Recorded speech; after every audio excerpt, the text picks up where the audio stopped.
यो विषयलाई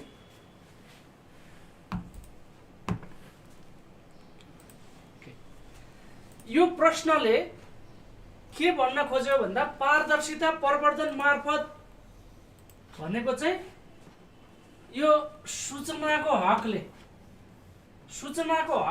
पारदर्शिता प्रवर्धन मार्फत सुशासन। क्वेशनको सिक्वेन्समा चाहिँ सुरुमा पारदर्शिता प्रवर्धन मार्फत सुशासनका लागि योगदान गर्न भने पनि सूचनाको हकले पारदर्शिता प्रवर्धन मार्फत सुशासनका लागि कस्तो योगदान दिन सक्छ भन्ने लाइनबाट यो क्वेशन सोधेको छ। अब नेपालको संविधानमा सूचनाको हकको सुनिश्चित गर्न भएको समीक्षा, एकचोटि यसलाई समीक्षा भनेको रिभ्यू गर्ने हो। त्यसैले गर्दा यो क्वेशनलाई हामीले ग्रहण गरिसकेपछि, बुझिसकेपछि उत्तर लेख्न सहज हुन्छ। अब हामी कहाँ जान्छौँ? सूचनाको हकमा जान्छौँ। सूचनाको हकले के गर्छ? पारदर्शिता प्रवर्धन गर्छ। त्यसले के इनपुट दिन्छ? सुशासन स्थापना गर्न सहयोग गर्छ। त्यसैले सुरुमा हामीले प्रश्न बुझ्न जरुरी छ, पहिला पढ्न जरुरी छ, प्रश्न पढिसकेपछि बुझ्न जरुरी छ, बुझिसकेपछि त्यसलाई निश्चित फ्रेममा एन्सरको ढाँचामा ढाल्न जरुरी छ है त। अगाडिको पार्ट के छ भने पछाडि नेपालको संविधानमा सूचनाको हक सुनिश्चित गर्न भएका व्यवस्था समीक्षा गर्नुहोस् हैन। जस्तो संविधानको प्रस्तावना मुख्य हेर्नुपर्ने चाहिँ संविधानको जुनसुकै विषयमा पनि एउटा प्रस्तावनामा धेरै कुरा लेखेको हुन्छ हैन। जस्तो यही सूचनाको हकसँग सम्बन्धित रहेर प्रस्तावनामा पूर्ण प्रेस स्वतन्त्रता लेखेको छ। पूर्ण प्रेस स्वतन्त्रता। त्यसपछि मौलिक हकमा सूचनाको हक छ, सञ्चार सम्बन्धी हक छ, गोपनीयताको हक छ। अर्को महत्त्वपूर्ण कुरा प्रस्तावना पछाडि मौलिक हकमा हेर्न पर्यो। त्यसपछि अर्को राज्यको नीतिमा हेर्न पर्यो। राज्यको 13 प्रकारका नीतिमा सेवा प्रवाह सम्बन्धीमा के लेखा छ भन्दाखेरि सुशासन, सेवा प्रवाह यस्तो धेरै कुरालाई जोडेर सूचना पारदर्शिता जस्ता कुराहरू उल्लेख गरेको छ। अब त्यो कुरालाई अनि पछाडि गएर संवैधानिक निकायहरू छन् हैन। संवैधानिक निकायहरूले चाहिँ आफ्नो वार्षिक प्रतिवेदनलाई राष्ट्रपति समक्ष प्रस्तुत गर्नुपर्ने, 13वटै संवैधानिक निकायका वार्षिक प्रतिवेदन राष्ट्रपति समक्ष प्रस्तुत गर्नुपर्ने कानुनी व्यवस्था छ। यसको ढाँचामा एकछिनमा ढाँचामै छलफल गरौँ ल। मैले सरलाई क्वेशनलाई यहाँ रिभ्यू गर्न खोजेँ। सूचनाको हकले पारदर्शिता प्रवर्धन गरेर सुशासन कायम गर्न के योगदान दिन सक्छ भन्ने प्रश्नले सोधेको है त। यो कुरा ख्याल गर्नु पर्यो। अर्को चाहिँ नेपालमा सूचनाको हक सम्बन्धी प्रणालीमा कानुनी व्यवस्था के छ? कानुनी व्यवस्था के छ त भन्दा संविधानमा व्यवस्था छ, सूचनाको हक सम्बन्धी ऐन नियमावली छ, सुशासन ऐन नियमावली छ, त्यस पछाडि स्वत प्रकाशन सम्बन्धी कार्यविधि छ, अनुगमन निर्देशिका छ। त्यस्ता कुराहरू जानकारी गराउनुहोस् भने ती कुराहरूलाई उल्लेख गर्छौँ हामी। अनि सूचनाको हक कार्यान्वयनमा रहेका व्यवहारिक समस्या र समाधानको उपाय। यसरी हामी पहिला प्रश्नको पहिलो खण्डमा, पहिलो भागमा सूचनाको हक सम्बन्धी व्यवस्थाका लागि के कस्ता कानुनी प्रावधान छन् भनेर सोधेको छ। त्यसको हामीले आन्सर दिनु पर्यो। त्यस पछाडि विद्यमान सूचनाको हकका समस्या र समाधान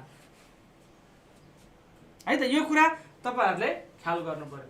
अर्को सूचनाको हकले पारदर्शिता प्रवर्धन गर्छ भने पारदर्शिताले राज्य व्यवस्थालाई बलियो बनाउँछ। अब सूचनाको हकले के गर्यो? सूचनाको हक बराबरले के गर्यो? पारदर्शिता प्रवर्धन। जस्तो सूचनाको हक भनेको राइट टु इन्फर्मेसन हो भने राइट टु इन्फर्मेसन भनेको राज्यका गतिविधि आफ्नो वा सार्वजनिक सरकारका विषयलाई जनताले थाहा पाउने अधिकार के हो? राइट टु इन्फर्मेसन हो। त्यसले के गर्यो? पारदर्शिता, राज्यका गतिविधि के भइरहेछन् भन्ने कुरा जनताले थाहा पाए। थाहा पाएपछि के भयो? जनताको राज्यमाथि नियन्त्रण भयो है। सम्झिनु, जनताको राज्यमाथि नियन्त्रण भयो। राज्य उत्तरदायी ढङ्गले अगाडि बढ्ने भयो। किन भन्दा जनताले नियन्त्रण गर्दा यदि गलत काम गरिएको छ भने जनताले खबरदारी गर्छन्, त्यसकारणले राज्य उत्तरदायी हुने भयो।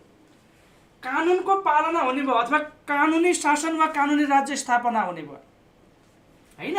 त्यस पछाडि सरकार र जनता बीचमा विश्वास क्रिएट हुने भयो। त्यस पछाडि शासनमा जनताको स्वामित्व अपनत्व कायम हुने भयो लगायतका कुरा लेख्न सक्यो। त्यो हुँदा राज्य व्यवस्था बलियो हुन्छ। राज्य व्यवस्था चाहिँ कसरी बलियो हुन्छ भन्दा सरकार र जनता बीचको सुमधुर सम्बन्ध, कानुनको पालना हैन, त्यसपछि राज्यका काम कारबाहीको जानकारी सम्पूर्ण जनतालाई भएको अवस्था, शान्ति सुरक्षा, कानुनी राज्य, मानव अधिकार, मौलिक अधिकार जम्मै राज्यले निभाउनु पर्ने दायित्वहरू जनताप्रतिको दायित्व निभायो भनेदेखि के हुन्छ भन्दा राज्य व्यवस्था बलियो हुन्छ। जस्तो अहिले राज्य व्यवस्था कमजोर भयो भन्छन् नि, किन भन्दा कानुनको राज्य स्थापना भएन, अपराधीहरू खुल्लमखुल्ला हिँडे, शान्ति सुरक्षा स्थापना भएन, जनताले सरकारले के गरिरहेछ भन्ने कुरा थाहा नपाउँदा सुशासन कायम भएन, जनताको सरकारप्रतिको विश्वास गुम्दै गयो। त्यसले गर्दा के भयो, राज्य व्यवस्था कमजोर भयो। जस्तो निर्वाचन आवधिक निर्वाचन जुन हुन्छ नि, त्यो निर्वाचनप्रति जनताको वितृष्णा बढ्दै गयो। किन भन्दा सूचनाको हक र पारदर्शिता सुनिश्चित भएन। त्यो हुँदा सरकारको कामप्रति जनताको अपनत्वमा विश्वास घट्दै गयो। अपनत्व र विश्वास घट्दै जाँदा अथवा सरकार र जनता बीचको सम्बन्ध कमजोर र अविश्वासमा आधारित हुँदा के भयो, राज्य व्यवस्था बलियो भएन। भनेको नेसनालिटी, राष्ट्रप्रतिको विश्वास, राष्ट्रप्रतिको माया कमजोर हुँदै गयो। त्यसले गर्दा विभिन्न अब अराजनैतिक अराजक गैर कानुनी गतिविधिहरू बढ्ने भए, शान्ति सुरक्षा हुने भएन हैन। जस्तो स्वतन्त्रताको हक बमोजिम मान्छेले स्वतन्त्रताको हकको निर्वाध उपभोग गर्न नसक्ने भयो जस्ता कुराले गर्दा राज्य व्यवस्था कमजोर हुन्छ। तर त्यही कुरा सूचनाको हक, पारदर्शिता जस्तो सूचनाको हक भनेको हामीलाई थाहा छ नि, मौलिक हकको पनि मौलिक हक हो के यो। बाप का भी बाप बडा बाप भने जस्तो मौलिक हकको पनि मौलिक हक चाहिँ यो। यसको डिटेलमा म तपाईहरुलाई पछि बताउँछु। सूचनाको हकलाई सुदृढ पार्न पारदर्शिताले पुर्याएको योगदानको चर्चा गर्दै सूचनाको हकलाई सुदृढ गर्न पारदर्शिता भनेको चाहिँ कुनै पनि कुरा ढाकछोप नगरिकन, कुनै पनि विषय ढाकछोप नगरिकन छर्लङ्ग वा आम जनताले हेर्न देख्न पाउने गरी राज्यका कामकारबाही र गतिविधिहरू खुला गरिएको के हो, पारदर्शिता हो हैन। त्यसले गर्दा सूचनाको हक भनेको पछाडि मैले तपाईहरुलाई भन्छु, अहिले पनि भनिहालौं।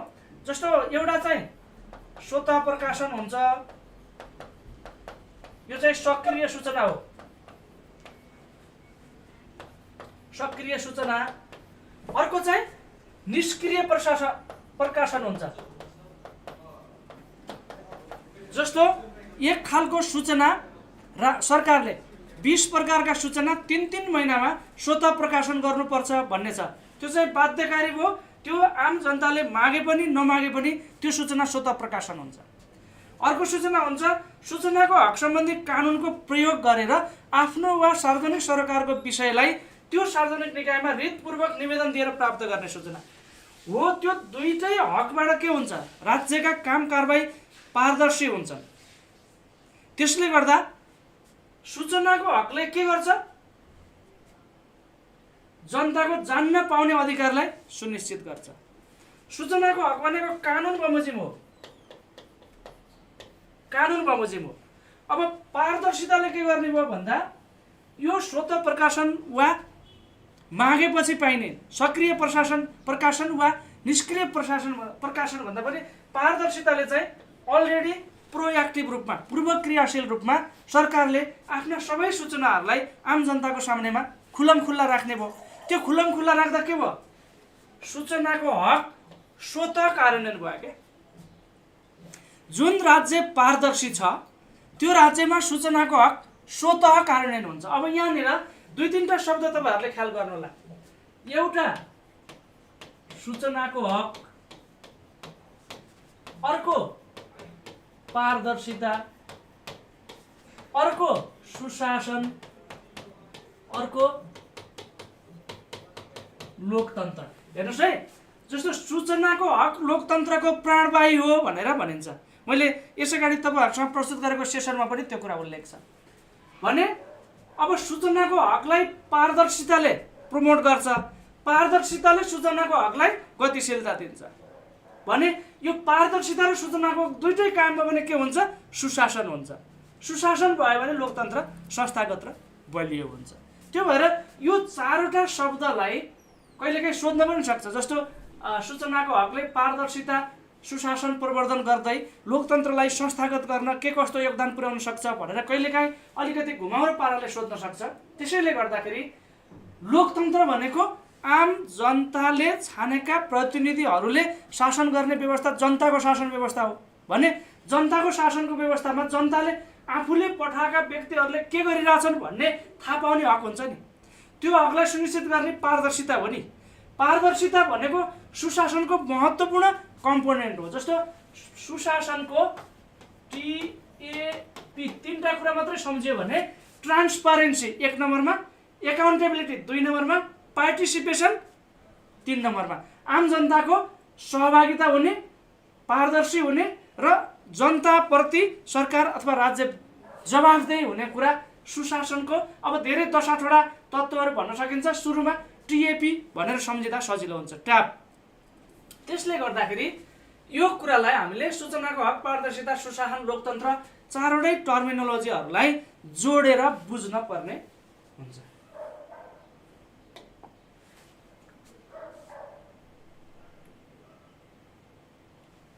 नेक्स्ट, अब नेपालको सार्वजनिक क्षेत्रलाई पारदर्शी बनाउन, सार्वजनिक क्षेत्र भनेको सरकार र सरकारका कार्यपालिका, व्यवस्थापिका, न्यायपालिका र सो अन्तर्गतका सबै निकाय के हुन्?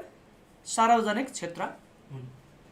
त्यो बनाउन के कस्तो कानुनी र नीतिगत व्यवस्था गरिएका छन् हेर्नुहोस् है। यसले पहिलो पार्टले के भन्यो भन्दा नेपालको सार्वजनिक क्षेत्रलाई पारदर्शी बनाउन के कस्ता कानुनी नीतिगत व्यवस्था गरिएका छन् भनेको संविधान, कानुन, नीति, अब योजना, बजेट सबै कुराहरूलाई हामीले यहाँ उल्लेख गर्छौँ। अब यसका अपवाद भनेको चाहिँ दिन नमिल्ने सूचना के। दफा 3 को उपदफा 3 मा के छ भन्दाखेरि सूचनाको हक र पारदर्शिता हैन, राज्यको अब नियमित क्रियाकलाप भयो तर पारदर्शिताको नाममा सबै कुरा देखाउन मिल्दैन, यी 5 प्रकारका देखाउन मिल्दैन भनेर सार्वभौमसत्ता, अखण्डता, अपराधको अनुसन्धान, मौद्रिक, वित्तीय हैन, अन्तर्राष्ट्रिय सम्बन्धलाई खलल पुग्ने, व्यक्तिगत गोपनीयता, जात जातिको सद्भाव, यस्ता कुराहरू 5 प्रकारका सूचना जस्तोसुकै अवस्थामा पनि प्रवाह गरिँदैन, सार्वजनिक गरिँदैन। त्यो चाहिँ के हो? अपवाद भने पनि, सीमा भने पनि, अपवाद भने पनि वा प्रवाह नहुने सूचना जे भन्दा पनि ती कुराहरूलाई चाहिँ सूचनाको हक सम्बन्धी ऐन को दफा 3 को उपदफा 3 ले 5 प्रकारका सूचनालाई त्यसरी प्रवाह गर्न नसकिने भनेर उल्लेख गरेको छ है त। यस विषयमा पनि म पछाडि आउँछु डिटेलमा। नेपालमा सूचनाको हक यो अगाडि आइसक्यो है। सूचनाको हक सम्बन्धी कानुनी व्यवस्था, व्यवहारिक समस्या। सूचनाको हक पारदर्शिता प्रदर्शन गर्छ भने बलियो बनाउँछ भयो। अब सूचनाको हकलाई सुदृढ पार्न पारदर्शिताले पुर्याएको योगदान, सूचनाको हकलाई सुदृढ बनाउन पारदर्शिताले पुर्याएको योगदान भनेको पारदर्शिताको कुरालाई सूचनाको हकसँग जोड्ने। सूचनाको हकलाई सुदृढ पार्न पारदर्शिताले पुर्याएको योगदान भनेपछि फाउन्डेसनमा पारदर्शिता, त्यसले सूचनाको हकको योगदान भयो। अनि पारदर्शिताको सीमा भनेको चाहिँ त्यही सूचनाको हकको सीमा, के कस्ता सूचना चाहिँ प्रवाह नगर्ने, के कस्ता कुराहरूलाई पारदर्शी नगराइने भन्ने कुरा चाहिँ यसमा हुन्छ। अर्को, अब सूचनाको हकको बारेमा प्रकाश पार्दै के हो सूचनाको हक, त्यसको बारेमा प्रकाश पार्दै यसको उद्देश्य र औचित्य।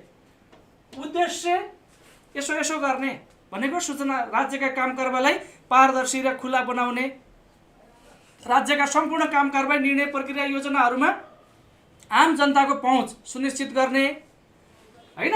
त्यसपछि राज्यका गतिविधिहरूमाथि आम जनताको निगरानी र नियन्त्रणलाई प्रभावकारी बनाउने, राज्यका क्रियाकलापमा आम जनताको एउटा अपनत्व, स्वामित्व स्थापित गर्ने, अब सुशासन कायम गर्ने, जवाफदेहिता, उत्तरदायित्व, कानुनको पालना, कानुनको शासन अनि सूचनालाई नियमित प्रकाशन गर्ने, यी विभिन्न हामी लिस्ट बनाउन सक्छौँ। त्यो औचित्य भयो। अर्को अब यहाँ छ नि सुशासन पारदर्शिता, लोकतन्त्र र सूचनाको हकको बीचको सम्बन्ध। अब हेर्नुहोस् है, अब यसले के गर्छ, जस्तो सुरुमा सूचनाको हक, सूचनाको हक भनेको चाहिँ माग्ने र पाउने, आफ्नो वा सार्वजनिक सरकारका विषयहरू कानुन बमोजिम माग्ने र पाउने हक के हो, सूचनाको हक हो। अब पारदर्शिता, पारदर्शिता भनेको राज्यका गतिविधिहरू के कसरी सञ्चालन भइरहेछन् भन्ने कुरामा आम जनता र सरकारवालाहरूले हेर्न थाहा पाउन सक्ने, हेर्न वा थाहा पाउन सक्ने। अब पारदर्शिता कायम छ भने सूचनाको हक स्वतः कार्यान्वयन भयो। अब हेरौँ, यदि पारदर्शिता कायम छैन भने सूचनाको हकको कानुन प्रयोग गरेर हामी के गर्न सक्ने भए, पारदर्शिता सुनिश्चित गर्न सक्ने भए। पारदर्शिता र सूचनाको हकले केलाई सपोर्ट गर्ने भयो, सुशासनलाई। सुशासन कायम भयो भने के भयो, लोकतन्त्र संस्थागत सुदृढ र बलियो हुने भयो। लोकतन्त्र भनेकै हैन, अब डेमोक्रेसी भनेर हामीले भन्छौँ नि, democracy is the system of government of the people, for the people, by the people. Of भनेको जनताको, भनेको जनताले निर्वाचित गरेर पठाएका व्यक्तिहरूको, फर कसका लागि, जनताका लागि, बाई को द्वारा, जनताद्वारा, जनताद्वारा सिधै भएन भने जनताका प्रतिनिधिद्वारा। मैले तपाईहरुलाई यसअगाडिको सेसनमा के भनेको थिएँ भने जनताले देशको शासन सञ्चालन गर्नका लागि निर्वाचित गरेका व्यक्तिलाई मत दिएका हुन्छन् हो, मतदानबाट उहाँहरूलाई राज्य सत्तामा पुर्याएका हुन्छन्। त्यो राज्य सत्तामा पुगेपछि उनीहरूले राज्य इच्छा, जनताको चाहना पुरा गर्नुपर्ने हुन्छ। त्यो जनताको चाहना पुरा गर्नको लागि कर पनि दिएका हुन्छन् क्या, कर राजस्वमा योगदान पुर्याइरहेका हुन्छन्। त्यसैले जनताले दिएको मत र जनताको कर प्रतिको जवाबदेहिताले, उत्तरदायित्वले सुशासनलाई र लोकतन्त्रलाई सुदृढ बनाउँछ है त। त्यस्तो अवस्थामा जहाँ सूचनाको हक सम्बन्धी कानुनी सुनिश्चितता छ, त्यहाँ आम सरकारका विषय स्वतः रूपमा प्रकाशित हुन्छन् र स्वतः रूपमा प्रकाशित नभएका विषय आम जनताले सूचनाको हकको कानुनको प्रयोग गरेर मागेर पाउँछ हो। त्यसरी पाए भने के भयो, आम जनताले राज्यका गतिविधिहरू, क्रियाकलापहरू थाहा पाए, पारदर्शिता हो। अब पारदर्शिता भनेको सुशासनको महत्त्वपूर्ण आधार वा खम्बा हो, टिएपी भनेर मैले अघि भनेको थिएँ। त्यसो भइरहँदा सूचनाको हक सुनिश्चित भयो, पारदर्शिता सुनिश्चित भयो, सुशासन कायम भयो भने त्यो सबैले के गर्छ, लोकतन्त्रलाई, जस्तो जनताले दिएको मत सदुपयोग हुन्छ, जनताले जे उद्देश्यले मतदान गरेर पठाउनु भएको थियो त्यो उद्देश्य पुरा हुन्छ, जनताले तिरेको कर सदुपयोग हुन्छ, भ्रष्टाचार अनियमितता हुँदैन र सरकार र जनताको बीचमा सुसम्बन्ध कायम हुन्छ, विश्वास कायम हुन्छ, अपनत्व कायम हुन्छ, स्वामित्व कायम हुन्छ। त्यसले गर्दा के हुन्छ, लोकतन्त्र अफ द पिपुल, जनताको शासन पनि भयो, फर द पिपुल, जनताका लागि शासन पनि भयो, बाई द पिपुल, जनताका लागि पनि शासन भयो र आजभोलि भन्ने गरिन्छ विथ द पिपुल क्या, यो पनि कायम भयो नि त। त्यो हिसाबले चाहिँ सूचनाको सुशासन, पारदर्शिता, लोकतन्त्र र सूचनाको हकको बीचको कुरा गर्दाखेरि चाहिँ यी चारवटै कुरालाई ब्रेकडाउन गरेर, चारवटै कुराको के कम्पोनेन्टहरू हुन्छन् त, अनि त्यसको अन्तिम लक्ष्य कसरी पुरा हुन्छ त भनेर हामीले उल्लेख गर्नुपर्ने हुन्छ।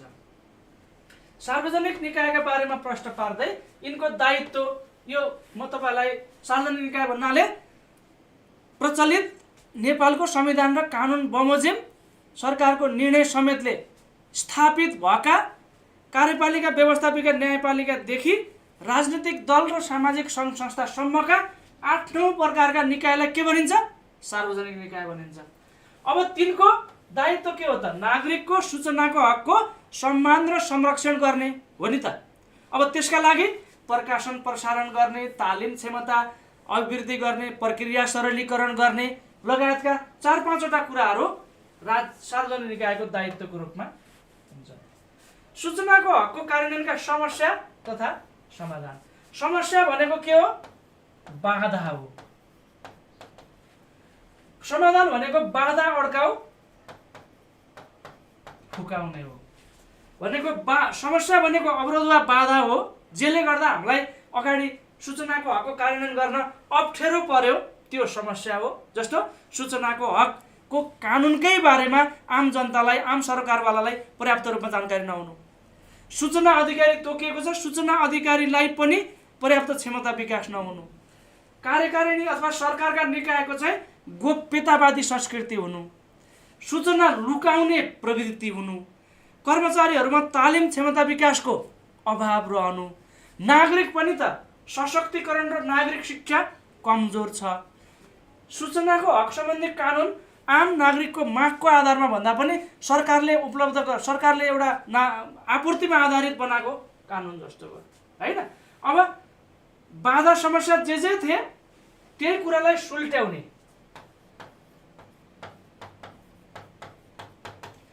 भनेको मानव गोप्यतायुक्त संस्कृति छ भने पारदर्शी संस्कृतिको सुरुवात गर्ने, सूचना लुकाउने तोडमोड गर्ने प्रवृत्ति भएको भन्यो भने सूचना लुकाउन तोडमोड गर्न नहुने, त्यसरी सूचना लुकाइएमा वा तोडमोड गरिएमा प्रचलित कानुन बमोजिम कारबाही गर्ने समाधान भयो। यो उदाहरणको रूपमा भनेको मैले। सूचनाको हक र पारदर्शिताको महत्त्व। अब यसको महत्त्व त सूचनाको हकले के भन्छ?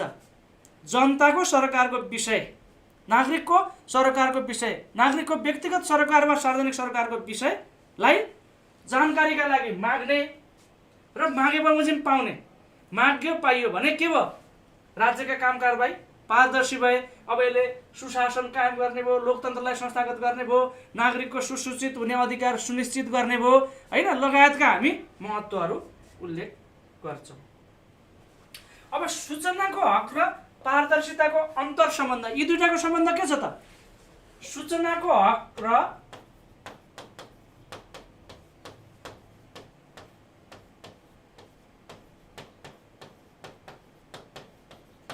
पारदर्शिता।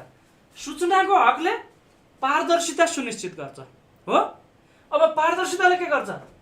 सूचनाको हकलाई संस्थागत गर्छ, कार्यान्वयन गर्छ।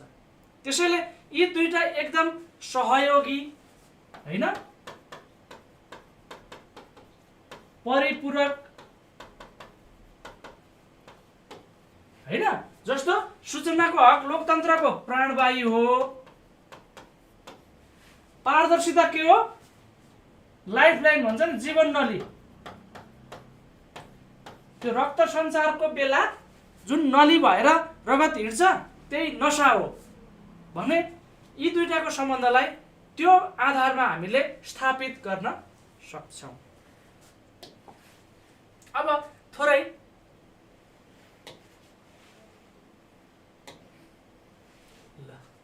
जस्तो पारदर्शिता प्रवर्धन मार्फत सुशासनका लागि योगदान गर्न सूचनाको हकले कस्तो भूमिका खेल्न सक्छ? नेपालको संविधानमा सूचनाको हक सम्बन्धी हेर्नुस् है, पारदर्शिता प्रवर्धन मार्फत सुशासनका लागि योगदान गर्न सूचनाको हकले भनेपछि बेसमा के भयो? सूचनाको हक। सूचनाको हकले हेर्नुस् है, पारदर्शिता प्रवर्धन गरेर हो सुशासन कायम गर्न।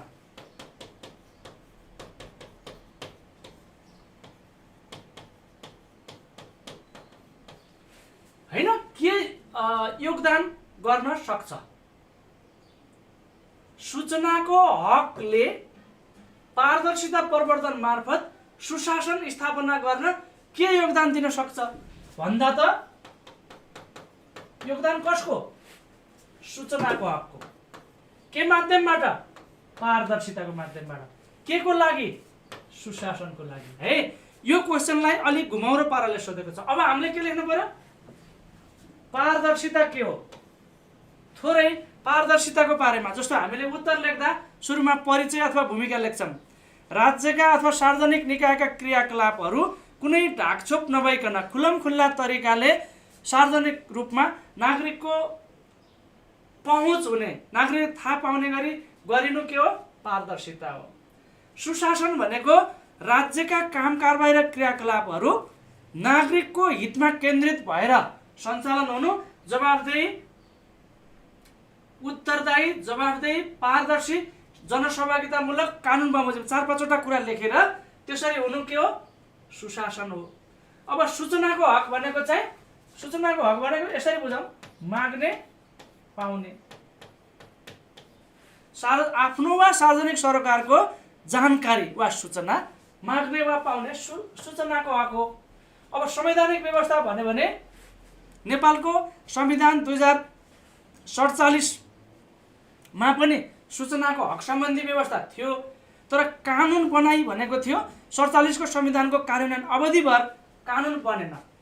त्यसपछि अन्तरिम संविधान 2063 को धारा 27 मा सूचनाको हक सम्बन्धी मौलिक हकको व्यवस्था भयो। अनि 2064 मा ऐन र 65 मा नियमावली आयो अनि कार्यान्वयनमा गयो। अब अहिलेको संविधान 2072 को धारा 27 मा पनि सूचनाको हक सम्बन्धी मौलिक हकको व्यवस्था छ र त्यसलाई कार्यान्वयनको लागि 64 मा आएको ऐन र 65 मा आएको नियमावली अस्तित्वमा छ। अब संविधानको कहाँ व्यवस्था छ? एउटा प्रस्तावनामा व्यवस्था छ, पूर्ण प्रेस स्वतन्त्रता भनेर प्रस्तावनामा उल्लेख छ।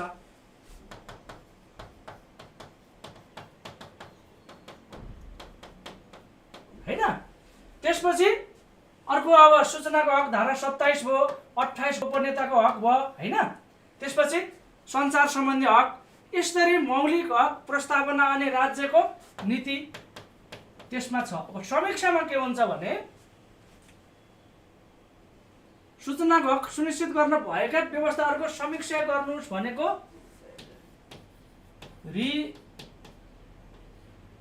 रिभ्यू हो नि, हेर्ने हो। अब हेर्ने भनेको के छ त, के छ, के व्यवस्था छ। अलिकति अब समीक्षामा कार्यान्वयन अवस्था के छ, अब सुझाव के छ, है त। रिभ्यूमा कहिले जहिले पनि के याद गर्नु होला सबैजनाले भने, जस्तो वार्षिक प्रगति समीक्षा धेरै सार्वजनिक निकायहरूले गरेर हुन्छ नि, अथवा हामीले पनि इक्जाम दिइसकेपछि इक्जाम दिएर आएर पेपर हेरेर हामीले इक्जाम कस्तो गर्यौँ भनेर रिभ्यू गर्न सक्छौँ नि। भनेपछि रिभ्यूमा जहिले पनि व्यवस्था वा लक्ष्य के छ, के थियो, जस्तो संविधानमा के व्यवस्था छ अथवा हामीले राखेको लक्ष्य के थियो। अब उपलब्धि वा कार्यान्वयन कस्तो रह्यो, हैन? त्यसपछि समस्या के छन् अनि समाधान।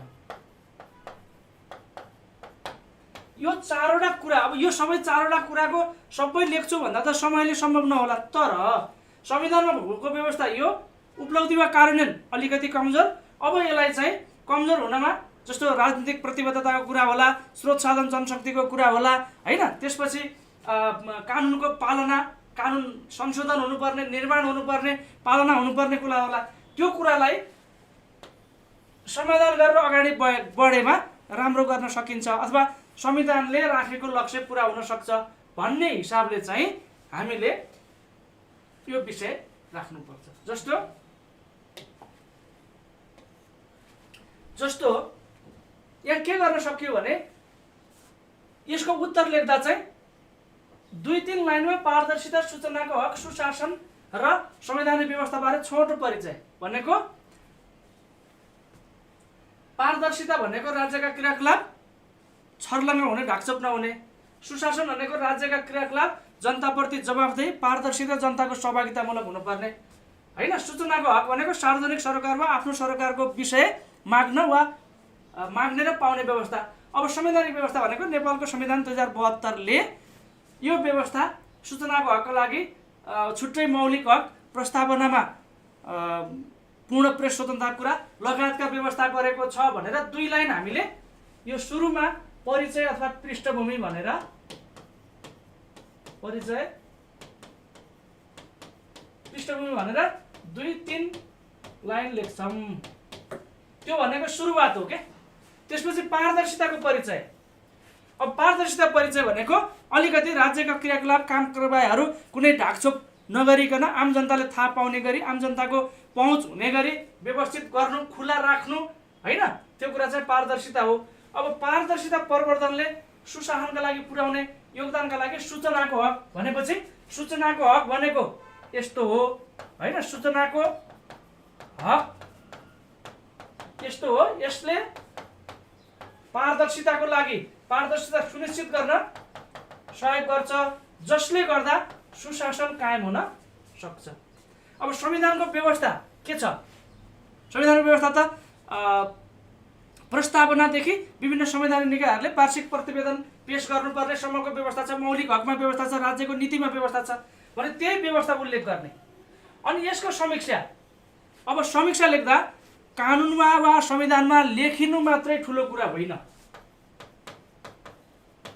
लेखिनु मात्र ठुलो कुरा होइन, लेखिएको कुरा व्यवहारमा देखिनु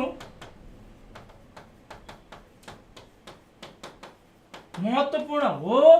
त्यसैले ती क्षेत्रमा देखिएका समस्याहरूलाई पहिचान गर्दै समाधानको उचित मार्गसहित अगाडि बढेमा संविधानमा भएको व्यवस्थाको कार्यान्वयन भई सूचनाको हक सुनिश्चित हुने देखिन्छ भन्ने कुरा चाहिँ त्यो रिभ्यू भनेको व्यवस्थालाई अलिकति समालोचनात्मक व्यवस्था, आलोचनात्मक होइन, समालोचनात्मक।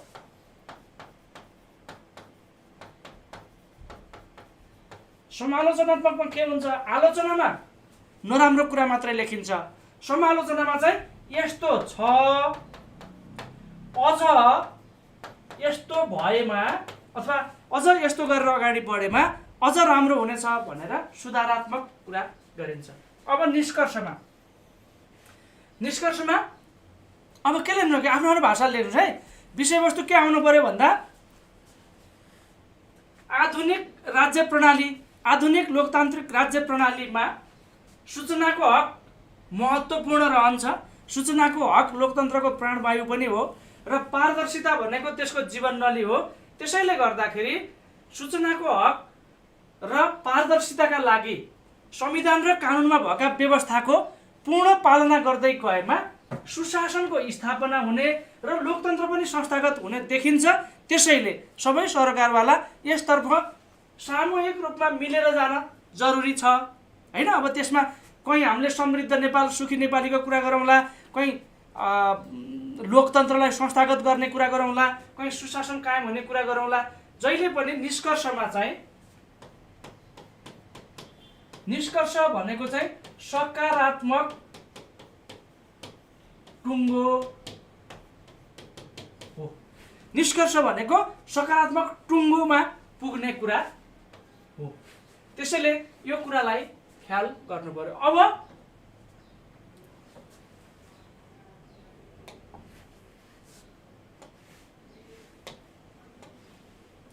जस्तो मानौ अघि के थियो,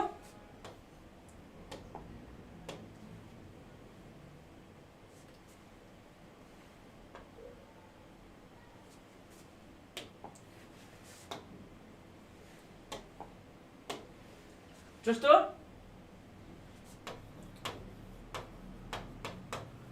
सूचनाको हक। अब माग्ने पाउने, आफ्नो वा सार्वजनिक सरकारको सूचना माग्ने वा पाउने हक हो, हैन। अब यसले राज्यका क्रियाकलापमा जनताको पहुँच वा नियन्त्रण भयो। त्यसपछि सूचनाको हक दुई प्रकारको हुन्छ नि, एउटा स्वतः प्रकाशन, अर्को मागेपछि पाउने। यो के भयो सूचनाको हक भयो छोटोमा मैले तपाईँहरूलाई लेखिदिएको। अब यसले के गर्छ पारदर्शिताको लागि जनताले थाहा पाए अथवा पाउँछन् हैन। अब जनताको विश्वास वा अपनत्व कायम हुन्छ हैन। त्यसपछि जनताको सहभागिता हुन्छ हैन। त्यसपछि सरकार र जनताको यो मैले स्याम्पलको रूपमा यस्ता कुराहरू तपाईँहरूले सम्झिनु पर्यो भने पारदर्शिता भनेको कुनै ढाकछोप भएन। ढाकछोप नभएपछि विश्वास शङ्का भएन के शङ्का बराबर 0 हैन। त्यसो हुँदाखेरि सूचनाको हकले यो कुरा दियो पारदर्शिताले जनताले थाहा पाए भनेको खुला सरकार स्थापना भयो जनताको विश्वास र अपनत्व भयो अनि सहभागिता भयो सुसम्बन्ध भयो अर्को नागरिकको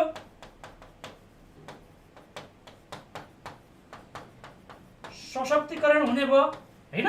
त्यसपछि उत्तरदायित्व कानुनको पालना यस्ता कुराहरू हुने भए यी सबै कुराले केलाई सपोर्ट गर्यो सुशासनको कम्पोनेन्ट के हो ट्रान्सपरेन्सी हो एकाउन्टेबिलिटी हो पार्टिसिपेसन हो अनि कानुनको शासन हो अनुमान योग्यता हो।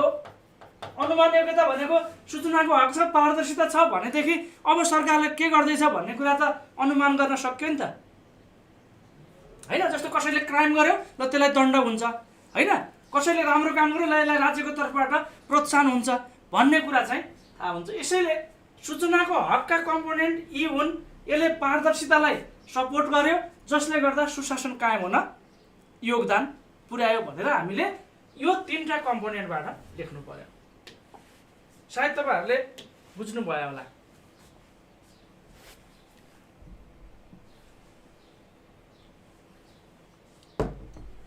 अब नेपालमा सूचनाको हक सम्बन्धी कानुनी व्यवस्था बारे जानकारी गराउनुस्। के छ कानुनी व्यवस्था भन्दा संविधान कानुन अब ऐन नियम के छ व्यवस्था। जस्तो नेपालको संविधान 2072 ले सूचना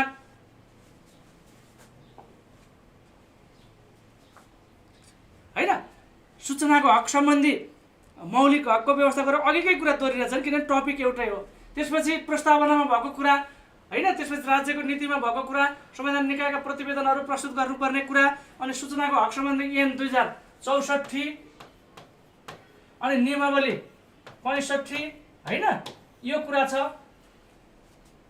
यी के भए कानुनी व्यवस्थाका रूपमा। अब सूचनाको हक ऐन 65 ले 64 ले राज्यका कामकाजलाई पारदर्शी बनाउने नागरिकको पहुँच सुनिश्चित गर्ने सूचनाको हकको माध्यमबाट चाहिँ लोकतन्त्रलाई संस्थागत गर्ने जस्ता उद्देश्य छन्। एकछिनपछि आउँछु म डिटेलमा।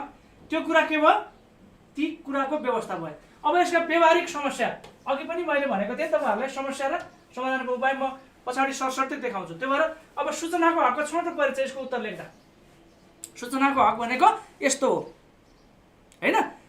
सार्वजनिक आफ्नो वा सार्वजनिक सरकारको विषयको कुरा थाहा पाउने हैन। त्यसपछि नेपालको व्यवस्था संविधान र कानुनमा के व्यवस्था छ त्यो कुरा। त्यसपछि कार्यान्वयनमा रहेका तपाईहरुले 15-12-15वटा कुराहरू पढ्नुहुन्छ तर एक्जाममा 8-10वटासम्म लेख्न सक्नुहुन्छ अनि समाधान पनि त्यति नै लेख्नुहुन्छ। अनि यसरी सूचनाको हक सम्बन्धी संविधान र कानुनका पानामा लेखिएको अक्षरलाई शब्दलाई र प्रावधानलाई व्यवहारमा उतारियो भने मात्रै त्यसले सार्थकता पाउँछ। हाम्रो नेपालमा विभिन्न समस्याका बावजुद सूचनाको हक सम्बन्धी कानुनको प्रभावकारी कार्यान्वयन हुन सकेको छैन। त्यसैले माथि भएका समस्याको यथोचित पहिचान र समाधान गरी अगाडि बढेमा सूचनाको हकको कार्यान्वयन भई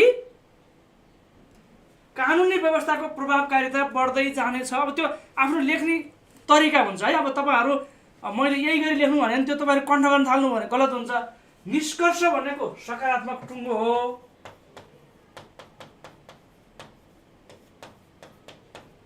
होइन, जस्तो हो नेपालमा सूचनाको हकको कार्यान्वयनमा धेरै समस्या छन्। अब यो कसैले टेर्नेवाला होइनन्, अब यो होला जस्तो छैन भनेर लेख्न सकिन्छ नि त। तर त्यस्तो होइन, धेरै समस्या छन्। ती समस्या समाधान गर्न विभिन्न संवैधानिक व्यवस्था, कानुनी व्यवस्था छ, मान्छेले बुझेको पनि छ। त्यसैले ती समस्या समाधान गरेर गइयो भने पक्कै पनि सूचनाको हक सम्बन्धी व्यवस्था किताबका पानामा, कानुनका पानामा होइन, व्यवहारमा देख्न पाइनेछ। अब यसका लागि तपाईँहरूले लेख्न सक्नुहुन्छ दृढ इच्छा शक्ति, होइन, राजनीतिक सहमति, यस्ता कुरा आवश्यक छ। अनि समृद्ध नेपाल, सुखी नेपालीको उद्देश्य पुरा हुन्छ, यस्तो कुरा तपाईँहरूले लेख्न सक्नुहुन्छ है त। अब अगाडि जाउँ। अब सूचनाको हकले के गर्छ? पारदर्शिता प्रवर्धन गर्छ। भने पारदर्शिताले राज्य व्यवस्थालाई बलियो बनाउँछ। के गर्यो? सूचनाको हक बराबर, सूचनाको हक भनेकै पारदर्शिता सुनिश्चित गर्नको लागि हो नि त। बराबर पारदर्शिता भयो अनि बराबर राज्य व्यवस्था बलियो।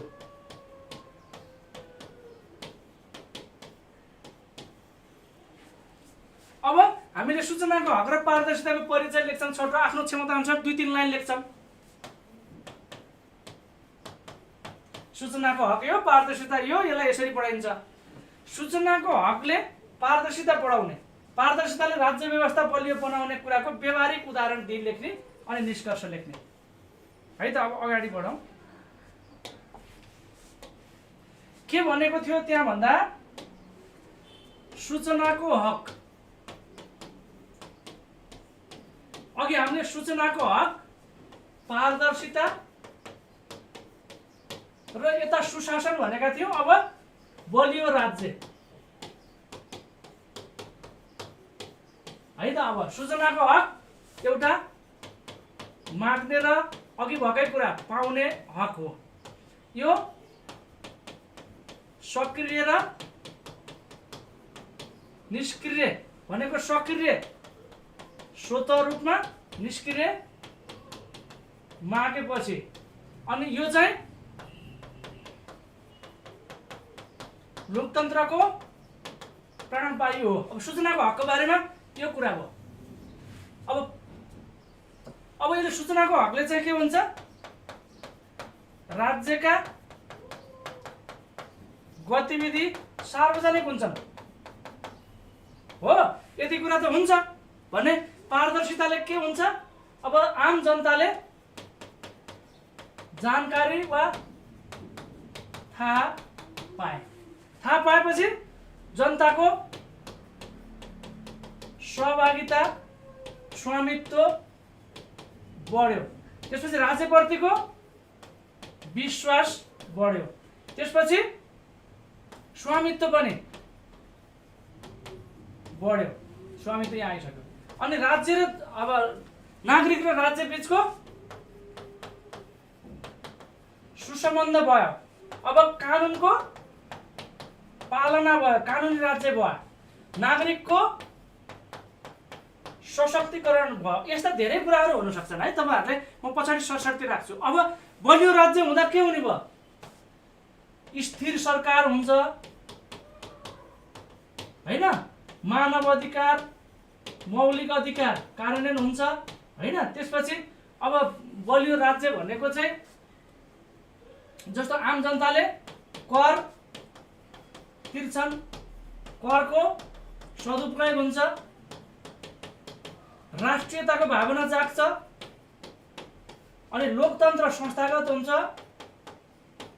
यो भनेको तपाईहरुलाई सरसर्ती सम्झिनको लागि भनेको बलियो राज्यको सूचक के हो? राजनीतिक स्थिरता, लोकतन्त्र संस्थागत हैन, स्थिर सरकार, मानव अधिकार, मौलिक अधिकार हैन, पारदर्शिता, सुशासन, जवाफदेहिता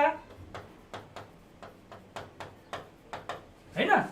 यसरी यी कुराले गर्दा के हुन्छ, राज्य बलियो भनेकै जनता र नागरिकको राम्रो सम्बन्ध, राजनीतिक स्थिरता, लोकतान्त्रिक शासन प्रणाली, कानुनी राज्य, मौलिक अधिकार मानव अधिकारको सुनिश्चितता जस्ता कुराहरू चाहिँ बलियो राज्यका सूचक हुन्। अब यो बलियो राज्यमा लोकतन्त्र जुन जस्तो भनौँ न संविधान र कानुनको पालना भयो भने यसले गर्दा के हुन्छ, संविधान कानुन पालना यी कुराहरूलाई चाहिँ तपाईँहरूले पढेको विषयले जानकारीलाई क्वेसन त सर र तपाईँहरूले घरमा किताबमा पढे जस्तो क्वेसन कहिलेकाहीँ नसोध्न सक्छ। त्यो हिसाबले चाहिँ जस्तो क्वेसन सोधे पनि जानेको कुरालाई भाषा मिलाएर लेख्ने हो कि होइन। त्यसरी लेख्यो भनेदेखि चाहिँ यसले मागे बमोजिमको उत्तर दिन सकिन्छ। जस्तो भनौँ न सूचनाको हकलाई सुदृढ पार्न पारदर्शिताले पुर्याएको योगदान चर्चा गर्दै पारदर्शिताका सीमाहरू, पारदर्शिताका सीमा भनेको त त्यही 3 को उपदफा 3 हो। अब सूचनाको हकलाई सुदृढ गर्न पारदर्शिताले पुर्याएको योगदान। अब यहाँनिर पहिला के भन्यो, अब यो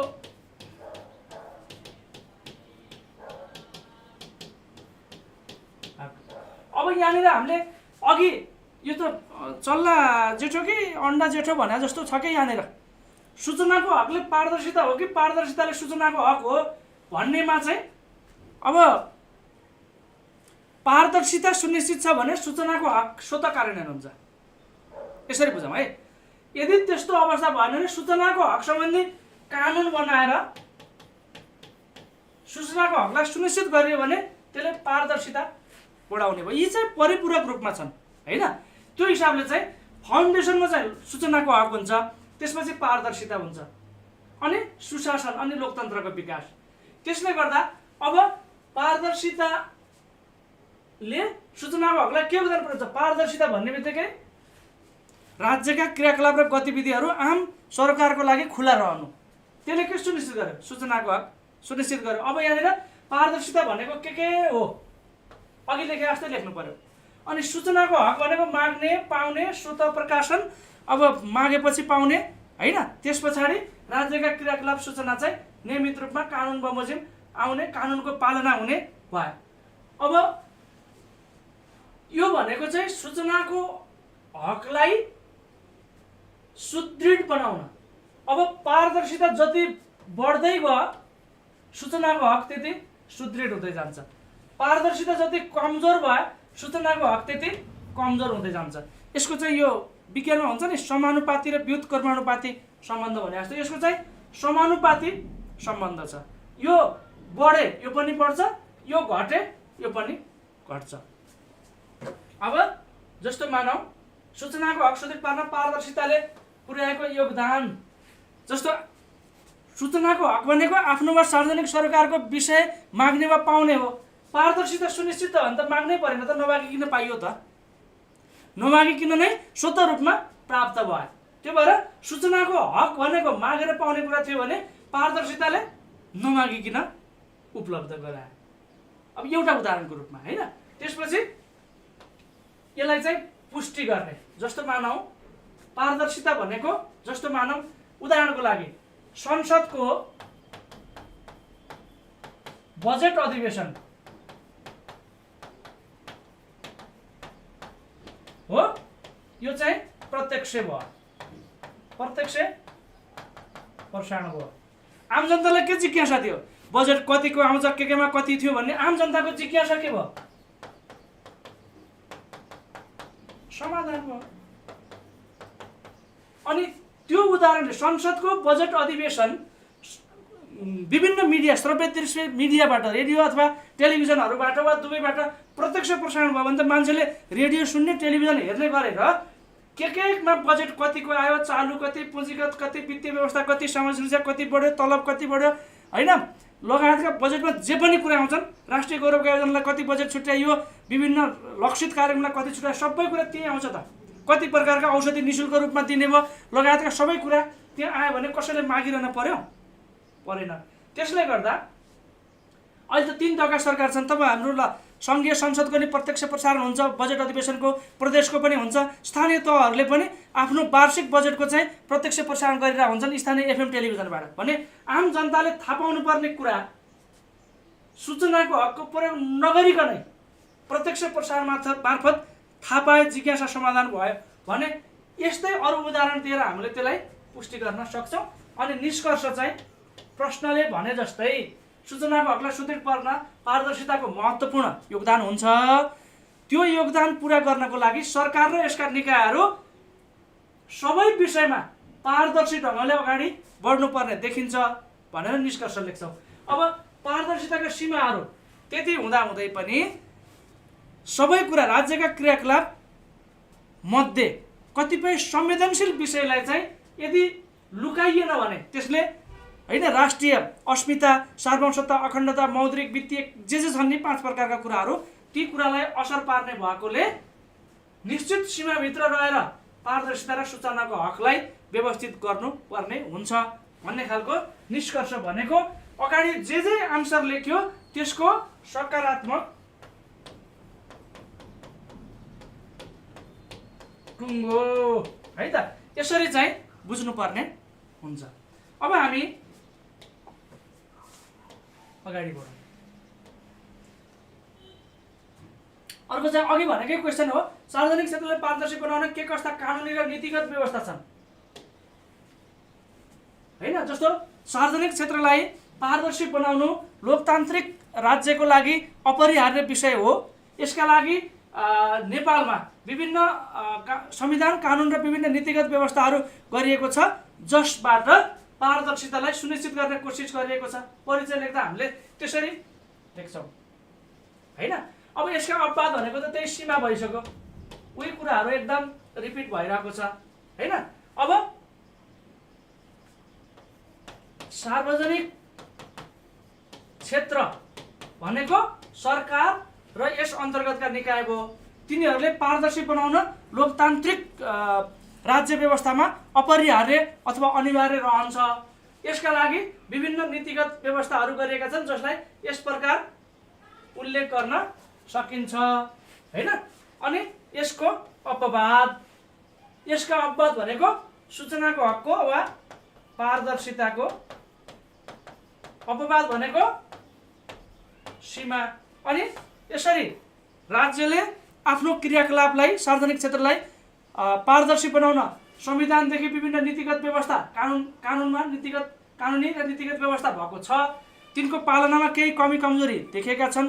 ती कमी कमजोरीलाई सुधार गर्दै गइयो भने राज्यका क्रियाकलाप पारदर्शी भई त्यसमा जनताको स्वामित्व, अपनत्व, जनताको सहभागिता र विश्वास कायम हुने कुरामा दुईमत छैन। र पारदर्शिताका केही अपवादहरू पनि छन्। ती कुरालाई चाहिँ संवेदनशील सूचनाका रूपमा गोप्य नै राख्नुपर्ने कुरालाई पनि पूर्ण पालना गर्नुपर्ने हुन्छ। यो चाहिँ निष्कर्ष र परिचय लेख्ने भनेको आफ्नो आफ्नो स्टाइलले लेखिन्छ हैन। मैले तपाईहरुलाई जस्ट खेसरा भनेको वे आउट मात्रै गरिदिएको।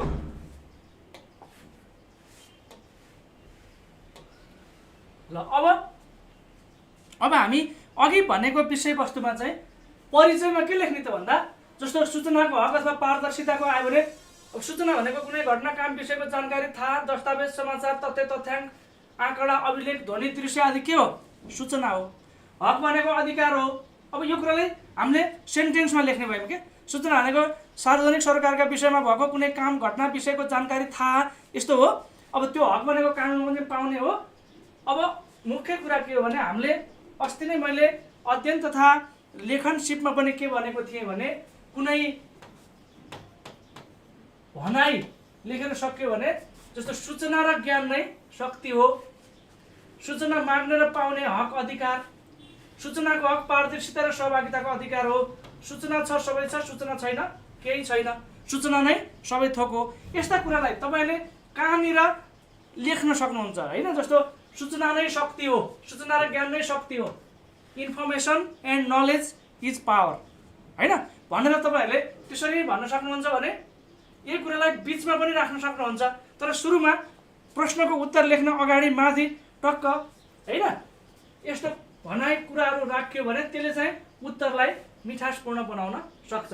अब सूचनाको हक लोकतन्त्रको प्राणवायु हो, पारदर्शिता यसको रक्त नली वा जीवन नली हो हैन। यी कुराहरू चाहिँ परिचयमा अब यो कुरा थाहा पाउने प्रश्नले के मागेको छ त्यो अनुसार लेख्न सक्ने हुनु पर्यो के मुख्य कुरा चाहिँ हैन।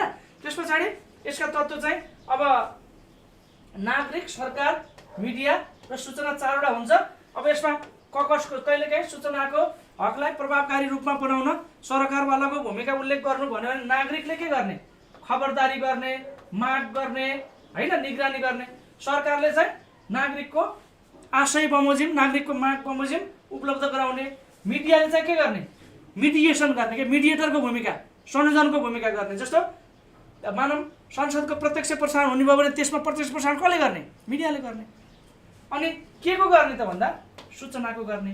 यसरी यो परिचयमा चाहिँ यी कुराहरूलाई हामीले सन्दर्भ मिलाएर राख्न सक्यौँ भने त्यो उत्तर चाहिँ मिठो हुन्छ। अब ज्ञान र सूचनामा आधारित समाज र सरकार अहिलेको यो अब यो चाहिँ तपाईँहरूले लोकतान्त्रिक राज्य व्यवस्थामा सूचनाको हक, पारदर्शिता महत्त्वपूर्ण तत्त्वको रूपमा रहन्छन् भनेर पनि हामीले सुरु गर्न सक्छौँ।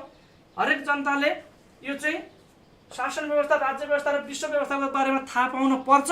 त्यो थाहा पाउने आधार भनेको सूचनाको हक हो भनेर पनि हामीले लेख्न सक्छौँ। यी विषयलाई तपाईँहरूले चाहिँ आफ्नो जानकारीमा राख्नुभयो भने त्यो आधारमा त्यो यी विषयहरूलाई समेटेर उत्तर लेख्दा तपाईँको उत्तर पूर्ण र मिठासयुक्त हुन सक्छ। अब पारदर्शिता भनेको छर्लङ्ग कुनै नलुकेको सार्वजनिक पदमा आसीन व्यक्तिहरूले गरेका कामकाज, विकास योजना, यो चाहिँ हैन कामकाज, विकास योजना, नीति, कानुन, निर्णय, क्रियाकलाप लगायतका सार्वजनिक सरकारको विषयमा आम नागरिकलाई कुनै ढाकछोप नगरी देखाउने, नागरिक समक्ष जानकारी पुर्याउने प्रक्रिया वा धारणा पारदर्शिता। के हो पारदर्शिता भनेको? छर्लङ्ग कुनै कुरा नलुकेको, स्पष्ट हो। राज्यले सम्पादन गरेका विभिन्न कामकाज, विकास योजना, नीति, कानुन, निर्णय, क्रियाकलाप सबैमा नागरिकलाई कुनै ढाकछोप नगरिकन देखाउने वा सार्वजनिक गर्ने कुरा नै के हो? पारदर्शिता हो। अब सार्वजनिक कामकाजमा जनताको सहज पहुँच रहेको अवस्था र तिनमा छर्लङ्ग तथा खुलापन रहेको अवस्था के पहुँच हेर्नुहोस् है, पहुँच, खुलापन। अर्को चाहिँ sunshine kills the all germs भनेको जसरी सनसाइन भनेको सूर्यको किरणले सबै कीटाणुहरू मार्छ, त्यसै गरी पारदर्शिता भनेको खुल्ला हो। त्यसले चाहिँ सरकारप्रतिको अविश्वास, शङ्का के गर्छ? एकैचोटि शङ्का, अविश्वास जस्ता जर्म्सहरू, कीटाणुहरूलाई के गर्छ? मारिदिन्छ। शङ्का पनि हुँदैन सबै देखाएपछि हैन।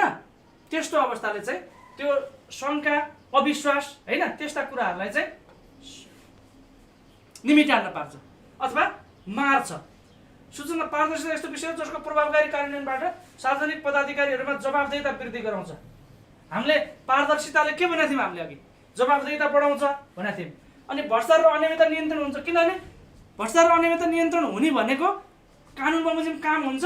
गलत भएपछि नागरिकले के गर्छ? सरकार राखेर निगरानी र नियन्त्रण गर्न खोज्छ। त्यसो गर्दा नियन्त्रण हुन्छ।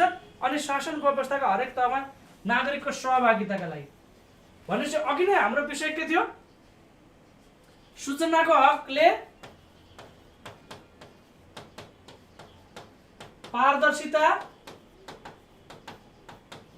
र सुशासन। यसरी यो विषयलाई चाहिँ पारदर्शिताले जवाबदेही बनाउँछ, भ्रष्टाचार नियन्त्रण गर्छ र नागरिक सहभागिता अर्थपूर्ण बनाई सुशासन कायम गर्छ, जसबाट लोकतन्त्र संस्थागत रूपमा विकास हुन सक्छ भन्ने भयो।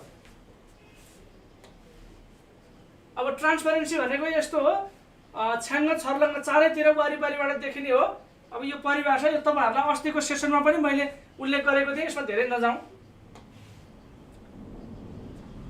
अब हेर्नुहोस् है, नागरिक समक्ष प्रस्तुत गर्नु, सार्वजनिक निर्णय वा कामलाई देख्न बुझ्न सकिने बनाउनु पारदर्शिता हो।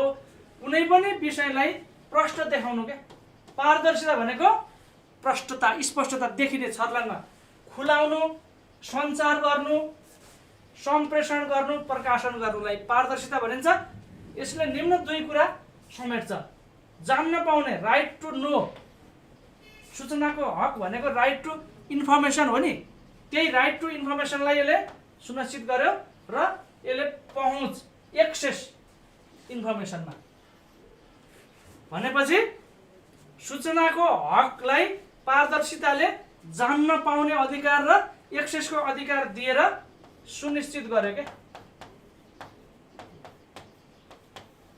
यो कुरा चाहिँ पारदर्शिताले अघि हामीले के भनेको थियौँ भन्दा सूचनाको हक पारदर्शिता यी दुईटाले के गर्छन् सुशासनलाई सपोर्ट गर्छन् अब सुशासन कायम भयो भने लोकतन्त्र संस्थागत हुने कुरा रह्यो अब यो सूचनाको हक सबभन्दा पहिला स्विडेनबाट आयो त्यसपछि पाकिस्तानमा 2002 भारतमा 2005 हैन यो 1766 मा स्विडेनबाट त्यसपछि 2002 मा पाकिस्तान त्यसपछि 2005 मा भारत अनि संविधानमा हामीले नै पहिला राखेका थियौं तर कानुन बनाउने चाहिँ संविधानमा राख्ने चाहिँ सार्क राष्ट्रमा नेपाल पहिलो कानुन बनाउनेमा चाहिँ ऐन बनाउनेमा चाहिँ भारत पछाडी पाकिस्तान र भारत पछाडी तेस्रो मुलुक भयो अब यो लोकतन्त्रको प्राणवायु हो मास्टर की हो लोकतन्त्रको संस्थागत विकास गर्नको लागि हैन लोकतन्त्रलाई संस्थागत गर्नको लागि र सुशासन कायम गर्नको लागि सूचनाको हक र पारदर्शितालाई प्रभावकारी रूपमा अगाडि बढाउन जरुरी छ भनेर भनेको छ अब अघि थियो नि नेपालमा भएको व्यवस्था हो नेपालमा भएको व्यवस्था चाहिँ सूचनाको हकको संवैधानिक रूपमा अघि भन्यो नि भारत पाकिस्तान 2002 मा भारत 2005 मा हामीले 1991-92 को यो संविधानमा राखेका थियौं तर कानुन बनेन कानुन कहिले बन्यो 64 र 65 मा बन्यो त्यसले गर्दाखेरि हाम्रोमा 47 मा संविधानमा आयो 63 को संविधान 2063 मा पनि धारा 27 मा सूचनाको हक थियो अनि त्यसपछि यो कानुन आयो यो 47 को धारा 16 मा भएको व्यवस्था कानुन बनेन त्यो भएर संविधानमै सीमित भयो अब नेपाल सम्पादन हुने काम चाहिँ तत्सम्बन्धी कारबाहीको निर्णयसँग सम्बन्धित कुनै लिखित जानकारी नै सूचना हो भन्ने उल्लेख गरेको छ सूचना के हो भन्दा संविधानमा प्रत्येक नागरिकलाई आफ्नो सार्वजनिक सरोकारको विषयको सूचना माग्ने अघिदेखि भन्ने थियो माग्ने र पाउने हक सूचनाको हक तर कानुनमा बमोजिम राख्नुपर्ने गोप्य कुरा गोपनीयताको हक धारा 28 मा उल्लेख छ आवधिक योजना र बजेटमा जस्तो यो नीतिगत व्यवस्था लेख्दाखेरि हरेक आवधिक योजना र बजेटमा यिनै संविधान कानुनमा भएका कुरालाई वार्षिक र आवधिक रूपमा दस्तावेजीकरण गर्दाखेरि चाहिँ सेवा प्रवाहको सन्दर्भमा होस् सुशासन पारदर्शिता सूचनाको हक यो कुनै न कुनै रूपमा जोडेर उल्लेख गरेको हुन्छ त्यो भएर चाहिँ बजेट तथा आवधिक योजनामा उल्लेख भएका कुरालाई पनि हामीले कोड गर्नुपर्ने हुन्छ अब नेपालको वर्तमान संविधानको प्रस्तावनामा पूर्ण प्रेस स्वतन्त्रता उल्लेख छ पूर्ण प्रेस स्वतन्त्रता भन्ने बित्तिकै त्यसले के गर्यो सूचनाको हकलाई पनि पारदर्शितालाई पनि सुनिश्चित गर्यो धारा 19 मा सञ्चार सम्बन्धी हक पारदर्शिता र सूचनाको हकको लागि धारा 27 मा सूचनाको हक सम्बन्धी व्यवस्था छ 28 मा गोपनीयता अब धारा 51 मा राज्यका नीति अन्तर्गत खमा राजनीतिक तथा शासन व्यवस्था सम्बन्धी नीतिमा सार्वजनिक नीतिको 4 मा याद गर्नुस् है प्रस्तावनामा पूर्ण प्रेस स्वतन्त्रता 19 मा सञ्चारको हक 27 मा सूचनाको हक 28 मा गोपनीयताको हक 51 मा राज्यका नीतिको ख को 4 मा सार्वजनिक प्रसारणलाई स्वच्छ सक्षम निष्पक्ष पारदर्शी बनाई भ्रष्टाचार मुक्त जनउत्तरदायी र सहभागितामूलक बनाउँदै राज्यबाट हुने सेवा सुविधामा जनताको समान र सहज पहुँच सुनिश्चित गर्ने यसमा के जोडियो पारदर्शिता भ्रष्टाचार मुक्त उत्तरदायी र सहभागितामूलक बनाउन स्वच्छ सक्षम निष्पक्ष बनाउने भनेपछि पारदर्शिता हामीले जुन पढाएको थियौं त्यो पारदर्शिताको कुरा आयो यसमा त्यसपछि संकटकालीन अवस्थामा चाहिँ संकटकालको बेला मौलिक हकमा बन्देज लाग्छ नि हो त्यस्तो कुरा चाहिँ सीमित मौलिक हक मात्रै रिलिज भएर संकटकालमा अरु मौलिक हकहरू चाहिँ छोटो समयको लागि बन्देज लाग्छ अब विभिन्न संवैधानिक अङ्गका प्रतिवेदन राष्ट्रपति समक्ष पेश गर्ने संसदमा छलफल हुने अन्तर्राष्ट्रिय सन्धि सम्झौता संसदबाट अनुमोदन गर्नुपर्ने र मानवाधिकारको विश्वव्यापी घोषणापत्रको आर्टिकल 19 मा लोकतन्त्रको प्राणवायुको रूपमा सूचनाको हकलाई उल्लेख गरियो र हामी पनि मानवाधिकारको विश्वव्यापी घोषणा पत्रको पक्ष राष्ट्र भयो, युएनको मेम्बर, एक्टिभ मेम्बर भयौँ होइन। त्यो हिसाबले चाहिँ यो सूचनाको हक र पारदर्शिताको विषय राष्ट्रिय विषय मात्रै नभएर अन्तर्राष्ट्रिय दायित्वको विषय पनि भएको र हामी त्यसमा समाहित भएको अवस्था हो। यो कुरालाई तपाईँहरूले पहिला इन्फर्मेसन राख्नु पर्यो, त्यसपछि त्यो इन्फर्मेसनलाई माग बमोजिम, प्रश्नले मागे बमोजिम उल्लेख गर्न पर्यो है त। यो कुरा थाहा पाउनु। अब यी के छ त व्यवस्था भन्दा प्रत्येक नागरिकलाई आफ्नो वा संविधान सरकारको कुनै विषयको सूचना माग्न पाउने हक हुनेछ, धारा 27। तर कानुन बमोजिम गोप्य राख्नुपर्ने कुरा जानकारी दिन कसैलाई बाध्य पार्ने छैन। कानुन बमोजिम भनेको सूचनाको हक सम्बन्धी ऐन 2064 को दफा 3 को उपदफा 3 5 प्रकारका सूचना। अब गोपनीयताको हक भनेको चाहिँ फेरि पारदर्शी भनेर, पारदर्शी अथवा सूचनाको हक पारदर्शिता बराबर भाङ्गै त होइन नि त, छ्याङ्गै मात्रै हो नि। त्यसैले भाङ्गै नगराउनको लागि गोप्य राख्नुपर्ने कुरा गोप्य राख्ने र कुनै व्यक्तिको जीव, आवास, सम्पत्ति, लिखत, पत्राचार, तथ्याङ्क, चरित्र सम्बन्धी कुरा कानुन बमोजिम अनतिक्रम्य हुनेछ, कानुन बमोजिम बाहेक। अब कसैले अपराध गर्यो, अपराधको अनुसन्धान गर्नु पर्यो भने चाहिँ त्यस कुरालाई अनुसन्धानको क्रममा हेर्न पाइने भयो, नभएदेखि गोप्य रहन्छ।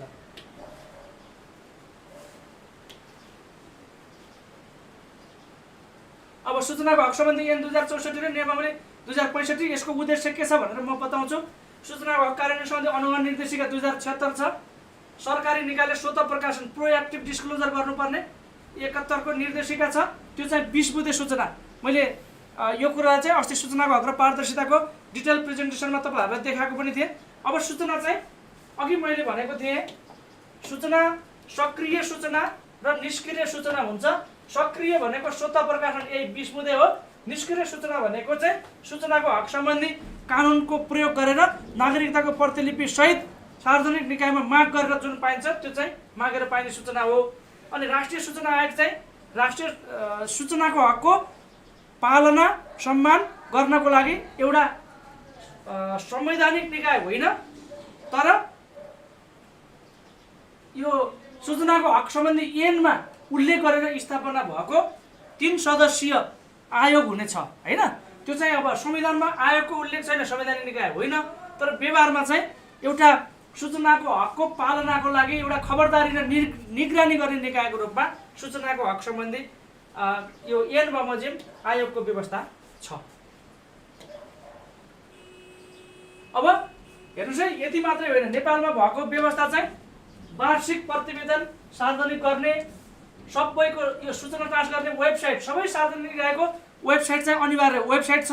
त्यसपछि पत्रकार सम्मेलन, प्रेस मिट गर्छन् नि, त्यो व्यवस्था छ। अनि सार्वजनिक निकायमा पब्लिक हियरिङ, पब्लिक अडिटिङ र सोसियल अडिटिङको व्यवस्था। यो कुरा त हामीले सम्झनै पर्छ। यो चाहिँ व्यवहारिक रूपमा, कार्यगत रूपमा के व्यवस्था छ भन्दा वेबसाइट हुन्छ, सूचना ट्रान्स गरिन्छ, पत्रकार सम्मेलन गरिन्छ, सार्वजनिक सुनवाई हुन्छ, सार्वजनिक परीक्षण हुन्छ, र अर्को यो सूचना अधिकारी र प्रवक्ता सार्वजनिक निकायले तोक्नुपर्छ। यो व्यवस्था चाहिँ हाम्रो कानुन बमोजिम भएको व्यवहारिक व्यवस्था हो हैन। यो कुरा हामीले थाहा पाउनु। नेपालको के छ त भने यी कुरा उल्लेख गर्न पर्यो। अब 3 तहका सूचनाहरू, कानुनहरू चाहिँ राजपत्रमा प्रकाशित हुन्छन्। सबै सार्वजनिक निकायमा 3-3 महिनामा स्वतः प्रकाशन गर्नुपर्छ। सूचना दिन अस्वीकार गरेमा सजायको व्यवस्था छ। नागरिक बडापत्र राखिन्छ, क्षतिपूर्तिको व्यवस्था छ, सूचनादाताको संरक्षणको व्यवस्था छ, अनि कर्मचारीको क्षमता विकासको लागि तालिमहरूको आयोजना गर्नुपर्ने व्यवस्था छ। यी व्यवहारिक रूपमा भएको नेपालमा भएको व्यवस्था लेख्नुस् भनेर सोद्धाखेरि हामीले यी कुरा लेख्छौँ। अब सूचनाको हक सम्बन्धी ऐन 2064 र नियमावली 65 ले के गर्यो त भन्दा कहिलेकाहीँ यसको विशेषता, यसमा भएको व्यवस्था के छ भनेर सोध्न सक्छ। सूचनालाई परिभाषित गरेको छ, सूचना के हो भनेर।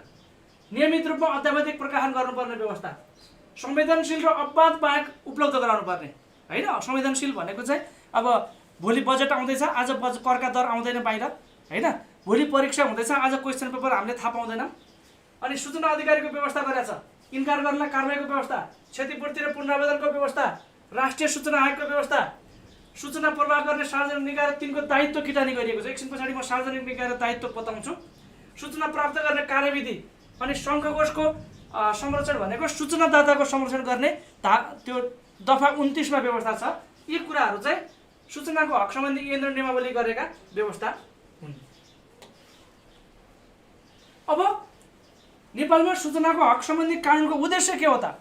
प्रस्तावनामा लेखेको छ त कुरा। सूचनाको हकको ऐन 2064 को प्रस्तावनामा राज्यका काम गर्नका लागि अब हामीले अघि भनेको थियौँ नि, काम कारबाहीलाई लोकतान्त्रिक पद्धति अनुरूप खुला र पारदर्शी बनाउने यो उद्देश्य एउटा। सरकार र राज्यलाई नागरिकप्रति अघि नै हामीले धेरैचोटि भन्यौँ नि, सूचनाको हक र पारदर्शिताले चाहिँ नागरिकको निगरानी बढाउने र राज्यलाई जवाफदेही र जिम्मेवार बनाउँछ भनेर होइन। त्यो भयो। सार्वजनिक निकायमा रहेका सार्वजनिक सूचनामा आम नागरिकको सरल सहज पहुँच बनाउने अनि संवेदनशील सूचनाको संरक्षण गर्ने र नागरिकको सुसूचित हुने हकलाई संरक्षण र प्रचलन गराउने, यी 5 प्रकारका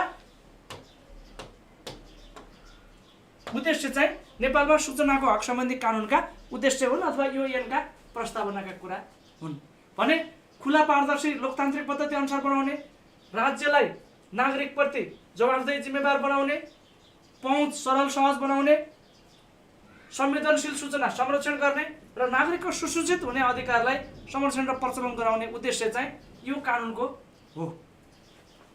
सूचनाको हक सम्बन्धी कानुन किन ल्याइएको भने किनको उत्तर हो यो। अब सार्वजनिक निकाय भन्नाले संविधान अन्तर्गतका निकाय, ऐनबाट स्थापित, नेपाल सरकारबाट गठित, कानुनद्वारा स्थापित, प्रचलित कानुन दर्ता भएका यी दल र सङ्गठन, नेपाल सरकारको पूर्ण वा आंशिक स्वामित्व भएका सरकारको अनुदानबाट चल्ने संस्थाहरू, नेपाल सरकार वा कानुनद्वारा स्थापित निकायले कुनै सम्झौता गरी गठन गरेको संस्था, प्रत्यक्ष अप्रत्यक्ष रूपमा नेपाल वा विदेशी राष्ट्रको हरूबाट प्राप्त रकमबाट सञ्चालन गैर सरकारी संस्था र नेपाल सरकारले नेपाल राजतन्त्रमा प्रकाशन गरी सार्वजनिक निकाय भनी तोकिएका यी 9 प्रकारका निकाय के हुन्? सार्वजनिक निकाय हुन्। यो त याद गर्ने कुरा नै भयो। संविधान अन्तर्गत ऐनद्वारा नेपाल सरकारबाट गठित यस्तो यस्तो भनेर यी राजनीतिक दलदेखि सामाजिक सङ्घ संस्था सबै चाहिँ के हुन्? सार्वजनिक निकाय हुन्। यी सार्वजनिक कहिलेकाहीँ सार्वजनिक निकायको परिचय दिँदै यसको दायित्व उल्लेख गर्नुहोस् भनेर सोध्न सक्छ। अब यसको दायित्व यी प्रत्येक सार्वजनिक निकायले नागरिकको सूचनाको हकको सम्मान र संरक्षण गराउनु पर्नेछ। प्रत्येक सार्वजनिक निकायले नागरिकको सूचनाको हकको सम्मान र संरक्षण गर्नुपर्छ भनेर भन्यो। अर्को त्योको लागि सूचना वर्गीकरण र अद्यावधिक गर्ने, 20 वर्षका सूचना अद्यावधिक गरी 3-3 महिनामा सार्वजनिक गर्ने भन्ने छ नि, हो त्यो। सूचनामा नागरिकको पहुँच सरल र सहज बनाउने, नागरिकको पहुँचभित्र ती सूचनाहरूलाई राख्ने, सरकारका काम कारबाही अथवा आफ्ना काम कारबाही खुला र पारदर्शी बनाउने अनि उपयुक्त तालिमको व्यवस्था गर्ने। पहिलो कुरा के भयो? सूचनाको हकको सम्मान र संरक्षण गर्ने कुरा भयो। त्यसपछि सूचना वर्गीकरण र अद्यावधिक गर्ने, यो प्रकाशन प्रसारण गर्ने, पहुँच सरल र सहज बनाउने, सरकारका अथवा आफ्ना काम कारबाही खुला पारदर्शी बनाउने र त्यो कामको लागि कर्मचारीलाई उपयुक्त तालिम र प्रशिक्षण दिने कुरा पनि यसमा उल्लेख भयो।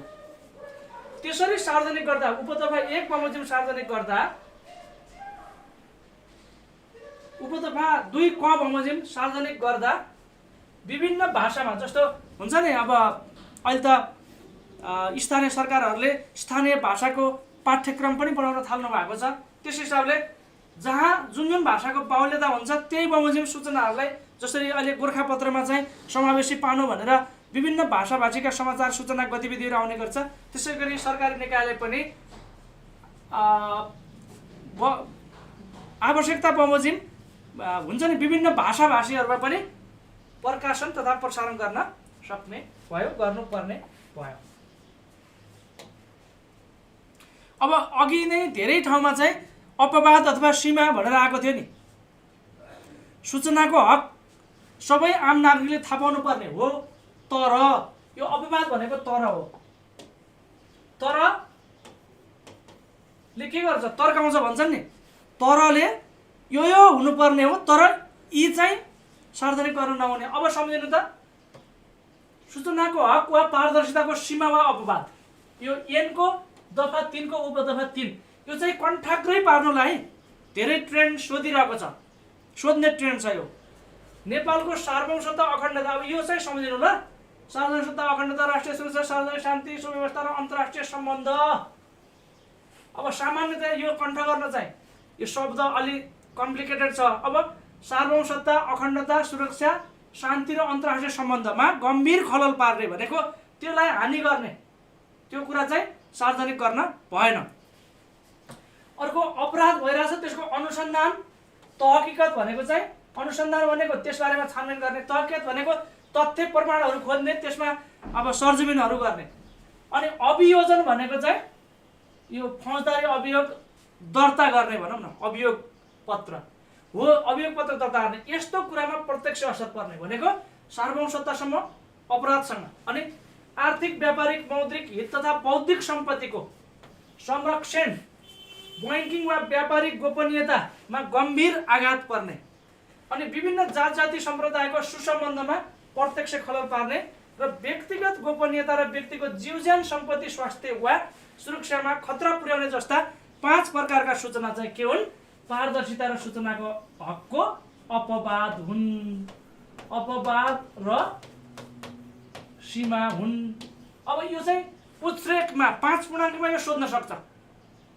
10 पूर्णाङ्कको टोटल क्वेसन मध्ये परिचय, अवधारणा, यस्तो यस्तो, अनि सीमा, सम्बन्ध, सीमा, यस्तो चाहिँ सोध्न सक्छ। यो कुरालाई चाहिँ तपाईहरु सबैले अब अगाडिको वर्डबाट हुन्छ कि कसरी हुन्छ, जस्तो सार्वभौम सत्ता, आर्थिक, व्यापारिक, मौद्रिक, अनि विभिन्न जात जाति, व्यक्तिगत गोपनीयता र अपराधको अनुसन्धान भनेर यी कुरालाई चाहिँ 5 वटा कीवर्ड सम्झेर त्यसको पछाडि जस्तो सार्वभौम सत्ता, अखण्डता, राष्ट्रिय सुरक्षा, सार्वजनिक शान्ति, अन्तर्राष्ट्रिय सम्बन्ध, यो चाहिँ सार्वभौम सत्तासँग रिलेटेड भएका कुरा यहाँ राख्ने, अपराधको अनुसन्धानको कुरा दोस्रो भयो, आर्थिक, व्यापारिक, मौद्रिक, बौद्धिक सम्पत्ति, बैंकिङ, व्यापारिक भनेपछि अर्थतन्त्र, बौद्धिक सम्पत्ति, यिनीहरूलाई जोड्ने, अनि जात जाति समुदायको सुसम्बन्ध, अनि व्यक्तिगत गोपनीयता, व्यक्तिको जीवज्यान, सम्पत्ति, स्वास्थ्य, सुरक्षा जस्ता कुराहरू चाहिँ यो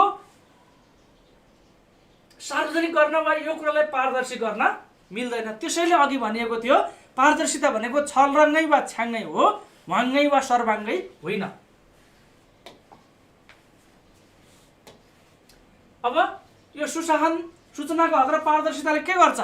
अगाडि हाम्रो प्रश्नमा छलफलको क्रममा थियो नि, त्यो भएर सुशासनको अनुभूति दिन्छ, कानुनी राज्य निर्माणमा सहयोग पुर्याउँछ, नागरिक सशक्तिकरण गर्छ, खुला र पारदर्शी पद्धतिको विकास गर्छ, भ्रष्टाचार घटाउन सहयोग गर्छ, सामाजिक जवाबदेहिता बढाउँछ, सरकारप्रति विश्वास बढाउँछ, सरकार र जनताबीच सुमधुर सम्बन्ध कायम गर्छ।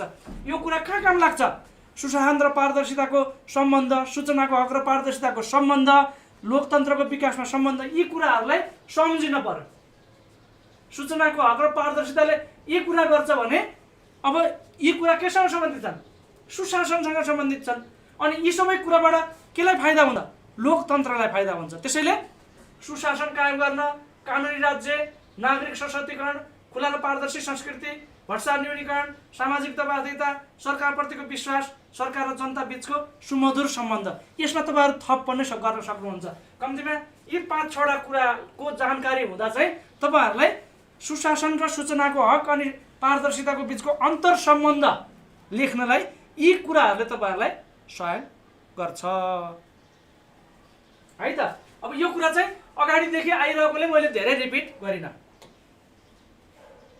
अब यो सूचनाको हक र पारदर्शिताको सम्बन्ध अगाडि धेरै ठाउँमा छ नि। पारदर्शिताले सुशासनलाई यसो सूचनाको हकलाई सुदृढ गर्छ, सूचनाको हकले पारदर्शितालाई यसरी बढाउँदा सुशासनमा यस्तो सहयोग हुन्छ भनेर। त्यो भएर यो कुरा थाहा पाउनु, सूचनाको हक र पारदर्शिताको अन्तर सम्बन्धमा, सार्वजनिक निर्माण सम्पादित काम कारबाहीको सम्बन्धमा आम नागरिक सुसूचित हुन पाउने अधिकार सूचनाको हक हो। सूचनाको हक चाहिँ सुसूचित हुन पाउने हक हो के, हक हो। पारदर्शिता भनेको नागरिक समिति प्रस्तुत गर्नु हो क्या, हैन? जस्तो संसदको प्रत्यक्ष प्रसारण, विभिन्न सार्वजनिक सरोकारको प्रत्यक्ष प्रसारण, यो चाहिँ प्रस्तुत गर्नु, देखाउनु, सञ्चार वा सम्प्रेषण गर्नु पारदर्शिता हो। नागरिकले थाहा पाउनु पर्ने कानुन बमोजिमको राइट आरटीआई हो, सूचनाको हक हो भने नागरिक समक्ष देखाउनु, प्रस्तुत गर्नु के हो? पारदर्शिता हो। राज्य प्रणालीका हरेक क्रियाकलापमाथि नागरिकको पहुँच स्थापित गर्नु, सूचनाको हक अनिवार्य छ। सूचनाको हकको प्रवर्धन गर्न पारदर्शी कार्य संस्कृति आवश्यक छ। पारदर्शी कार्य संस्कृति भयो भने सूचनाको हक सुनिश्चित हुन्छ। सूचनाको हकको कार्यान्वयन भयो भने पारदर्शिता सुनिश्चित हुन्छ। अब सूचनाको हकले पारदर्शितालाई प्रवर्धन गर्छ के, किन सूचनाको हकमा अघि भनिसक्यो नि, सक्रिय सूचना, निष्क्रिय सूचना, माग्ने र पाउने। त्यो आधारमा के गर्यो, पारदर्शिता प्रवर्धन भयो भने पारदर्शिताले सूचनाको हकको कार्यान्वयनमा सहजता हुन्छ के। भनेको अघि मैले भनेको थिएँ नि, पारदर्शिता भयो भने सूचनाको हक आफै कार्यान्वयन भयो हैन। त्यो हिसाबले चाहिँ कार्यान्वयनमा सहजता, यी एकअर्काका परिपूरक र सहयोगी हुन्। यो अन्डा जेठो कि चल्ला जेठो भने जस्तै हो। पहिला पारदर्शिता कि पहिला सूचनाको हक। लोकतान्त्रिक संस्कार छ भने पहिला पारदर्शिता भयो भने सूचनाको हक स्वतः सुनिश्चित हुन्छ। भएन बाध्यकारी गर्नु पर्यो भने सूचनाको हक सम्बन्धी कानुन बनाएपछि त कानुन बमोजिम नागरिक समक्ष प्रस्तुत हुने नै हुन्छ। त्यो भएर जहाँ लोकतान्त्रिक संस्कार विकास भएको छ त्यहाँ पारदर्शिता हुन्छ, सूचनाको हक स्वतः कार्यान्वयन हुन्छ। लोकतान्त्रिक संस्कार र पद्धति नबसिसकेको ठाउँमा चाहिँ कानुन बनाउने, कानुनको पालना गर्ने, पालना गर्दा पारदर्शिता स्वतः हुन्छ। सुशासनको आधार पारदर्शिता हो भने पारदर्शिताको आधार सूचनाको हक हो भने सूचनाको हक यसले पारदर्शिता, यसले सुशासन। मैले अघि भनेको थिएँ नि, फाउन्डेसनमा सूचनाको हक, त्यसले पारदर्शिता सुनिश्चित गर्यो, त्यसले सुशासन कायम गर्यो। दुवै लोकतन्त्र, मानवाधिकार र सुशासनका आधार स्तम्भ हुन्। लोकतन्त्रको प्राणवायु हो हैन, त्यसपछि रक्त नली हो। अब मानवाधिकार भनेको चाहिँ अब जस्तो राइट टु इन्फर्मेसन पनि एउटा अधिकार हो नि, आर्टिकल 19 मा उल्लेख छ, थाहा पाउनु पर्ने अधिकार हैन। त्यो हिसाबले चाहिँ लोकतन्त्र, मानवाधिकार र सुशासन यी तीनटैका लागि सूचनाको हक र पारदर्शिता अपरिहार्य तत्त्व छ भन्ने कुरा थाहा पाउनु पर्यो। अब सूचनाको हक, पारदर्शिता दुवैले नागरिकको सूचनामाथिको पहुँचलाई सुनिश्चित गर्छन्। सरकारका काम कारबाहीमा नागरिक पहुँच र सहभागिता, अघि नै भनियो नि, पहुँच हुन्छ, सहभागिता हुन्छ, अपनत्व हुन्छ भनेर। सूचनाको हकले सार्वजनिक निकायका पदाधिकारीलाई सूचनाको सार्वजनिकरण 20 मुद्दे छ नि, त्यो बनाउन बाध्य बनाउँछ क्या। अघि पनि भने नि त, सूचनाको हक भनेको कानुन बमोजिम गर्ने कुरा हो। पारदर्शी भनेको एउटा संस्कृतिको कुरा हो, पारदर्शी हुने क्रियाकलाप। अब क्षतिपूर्ति नियामक तथा पुनरावेदनको व्यवस्था छ, क्षतिपूर्ति दिने अनि सार्वजनिक निकायले सूचना दिएन भने पुनरावेदनमा जान सकिने भनेको सूचना आयोगमा। सूचना अधिकारीले दिएन भने कार्यालय प्रमुख समक्ष, कार्यालय प्रमुखले पनि सूचना दिएन भने सूचना आयोगमा जान पाइयो।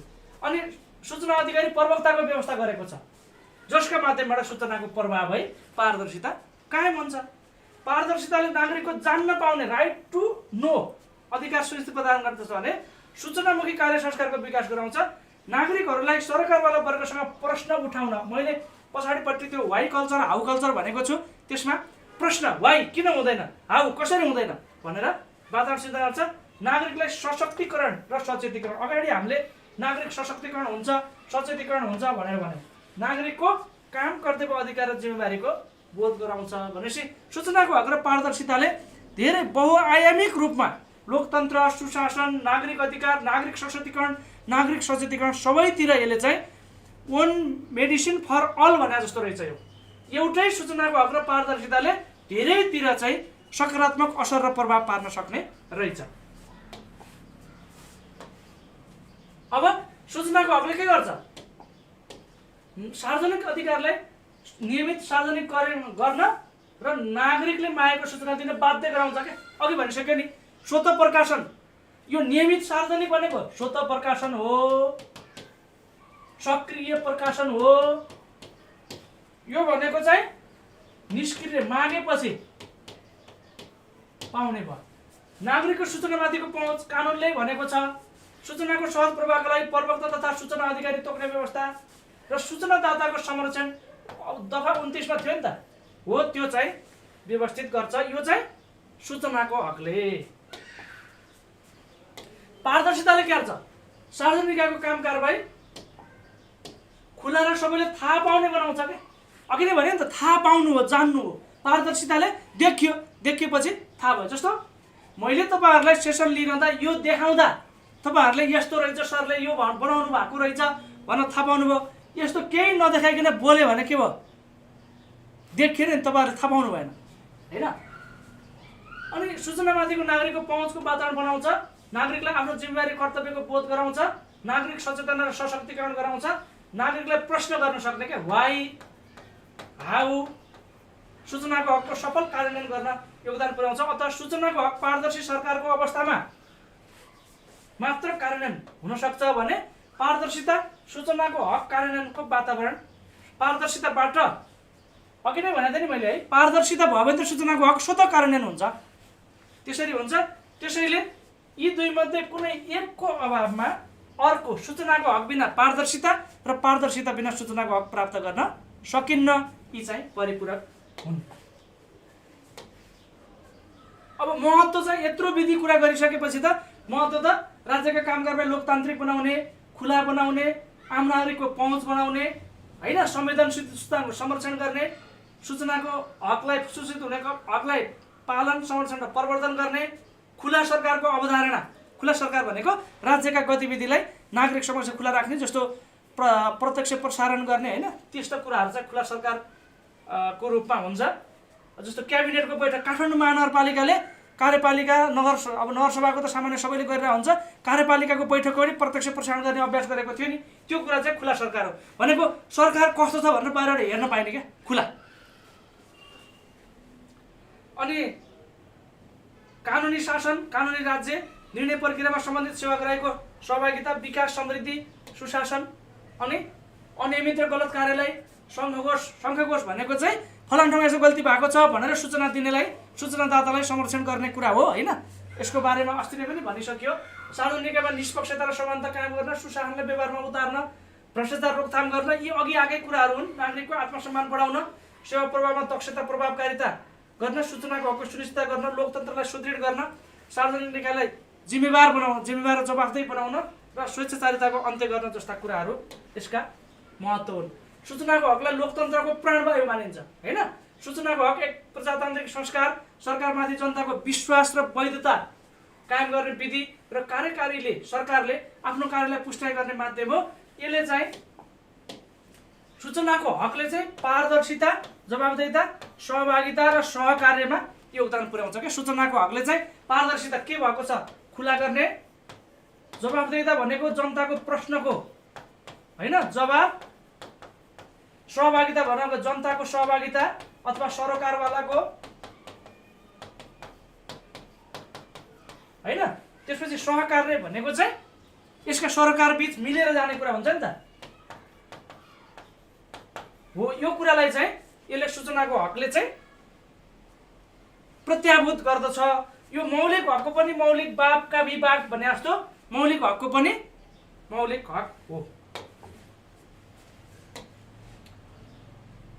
अब खुला र पारदर्शिता कायम गर्नु, सेवाप्रति जिम्मेवार जवाबदेही बनाउनु, अनियमित ढिलासुस्ती हुन नपाउने, निर्माण कार्यमा जनसहभागिता र अपनत्व प्राप्त हुने, सरकारको खस्कँदो विश्वास, जस्तो सरकारप्रति जनताको चाहिँ विश्वास खस्कँदै गएको छ भनिन्छ, त्यसलाई पुष्टि गर्ने।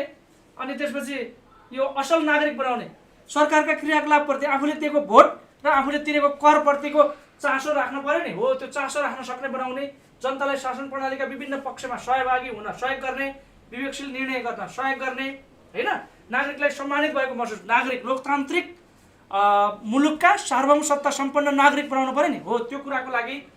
अनि अन्तर्राष्ट्रिय स्तरमा पनि गौरव र प्रतिष्ठा भनेको चाहिँ कतिपय जस्तो नेपाल संविधानमा सूचनाको हक राख्ने त हामी साउथ एसियामा पहिलो रहेछौँ नि त। अन्तर्राष्ट्रिय रूपमा छलफल हुँदा पनि नेपालले पहिला संविधानमा लेख्यो भन्ने हुन्थ्यो, कानुन बनाउन सकेन, त्यसो हुँदा साउथ एसियामा हामी तेस्रो भयौँ होइन। यो हिसाबले चाहिँ अन्तर्राष्ट्रिय ख्याति प्रतिष्ठामा पनि सहयोग गर्छ। अब अगाडि नै समस्या के छन्, व्यवहारिक समस्या र समाधान भनेर भनेको थियो, हामी करिब अन्तिमतिर आइपुग्यौँ। अब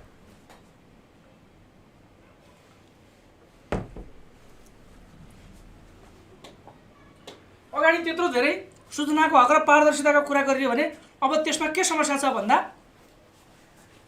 देशको मूल नीति राजनीति हो, माउ नै राजनीति हो के हो। यसको इच्छा शक्ति र प्रतिबद्धताको कमी छ व्यवहारिक रूपमा होइन। अब यो शासकहरूको विगतदेखिको अभ्यास नै आम नागरिक जान्ने भए, थाहा पाए, बाठा भए भने हाम्रा कमजोरी थाहा पाउँछन् भन्ने जुन मनोविज्ञान हुन्छ त्यो कमजोर छ कार्यकारीको मिचा प्रवृत्ति भनेको कार्यकारिणी अधिकारयुक्त निकायलाई चाहिँ किन चाहिँ सूचना हामी दिँदैनौँ भन्ने खालको, अनि सूचना लुकाउने तोडमोड गर्ने बाहना बनाउने गोप्यता होइन। तपाईँ हामी सार्वजनिक निकायमा नियुक्ति भयौँ भने नि पहिला पद त थिए गोपनीयताको शपथ खान्छौँ नि, त्यस्तो छ। नागरिकमा पनि त सचेतना छैन। अभिलेख तथा भण्डारण सूचना नदिएको होइन कि खोज्दा नपाइने पनि हुनसक्छ नि। अभिलेख तथा भण्डारण कमजोर छ। संस्थागत संस्मरण इन्स्टिट्युसनल मेमोरी कमजोर छ के। म एउटा निकायमा काम गर्छु, म सरुवा भएर जाँदा मसँग भएको सूचना र त्यहाँको जानकारीहरू चाहिँ मसँगै जान्छ। सूचनाको हकको कानुनी प्रावधान के छ कानुनमा भन्ने जानकारी छैन। नागरिक बडापत्र हेर्नु सबै कार्यालयमा छ, तर कतिले हेर्लान् त्यो नागरिक बडापत्र।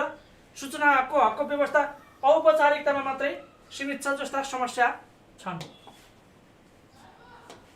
अब साधन स्रोत र अब भनेर के हो, साधन स्रोत र जनशक्ति कमजोर छ। सार्वजनिक निकायमा पदाधिकारीलाई तालिमको अभाव छ होइन।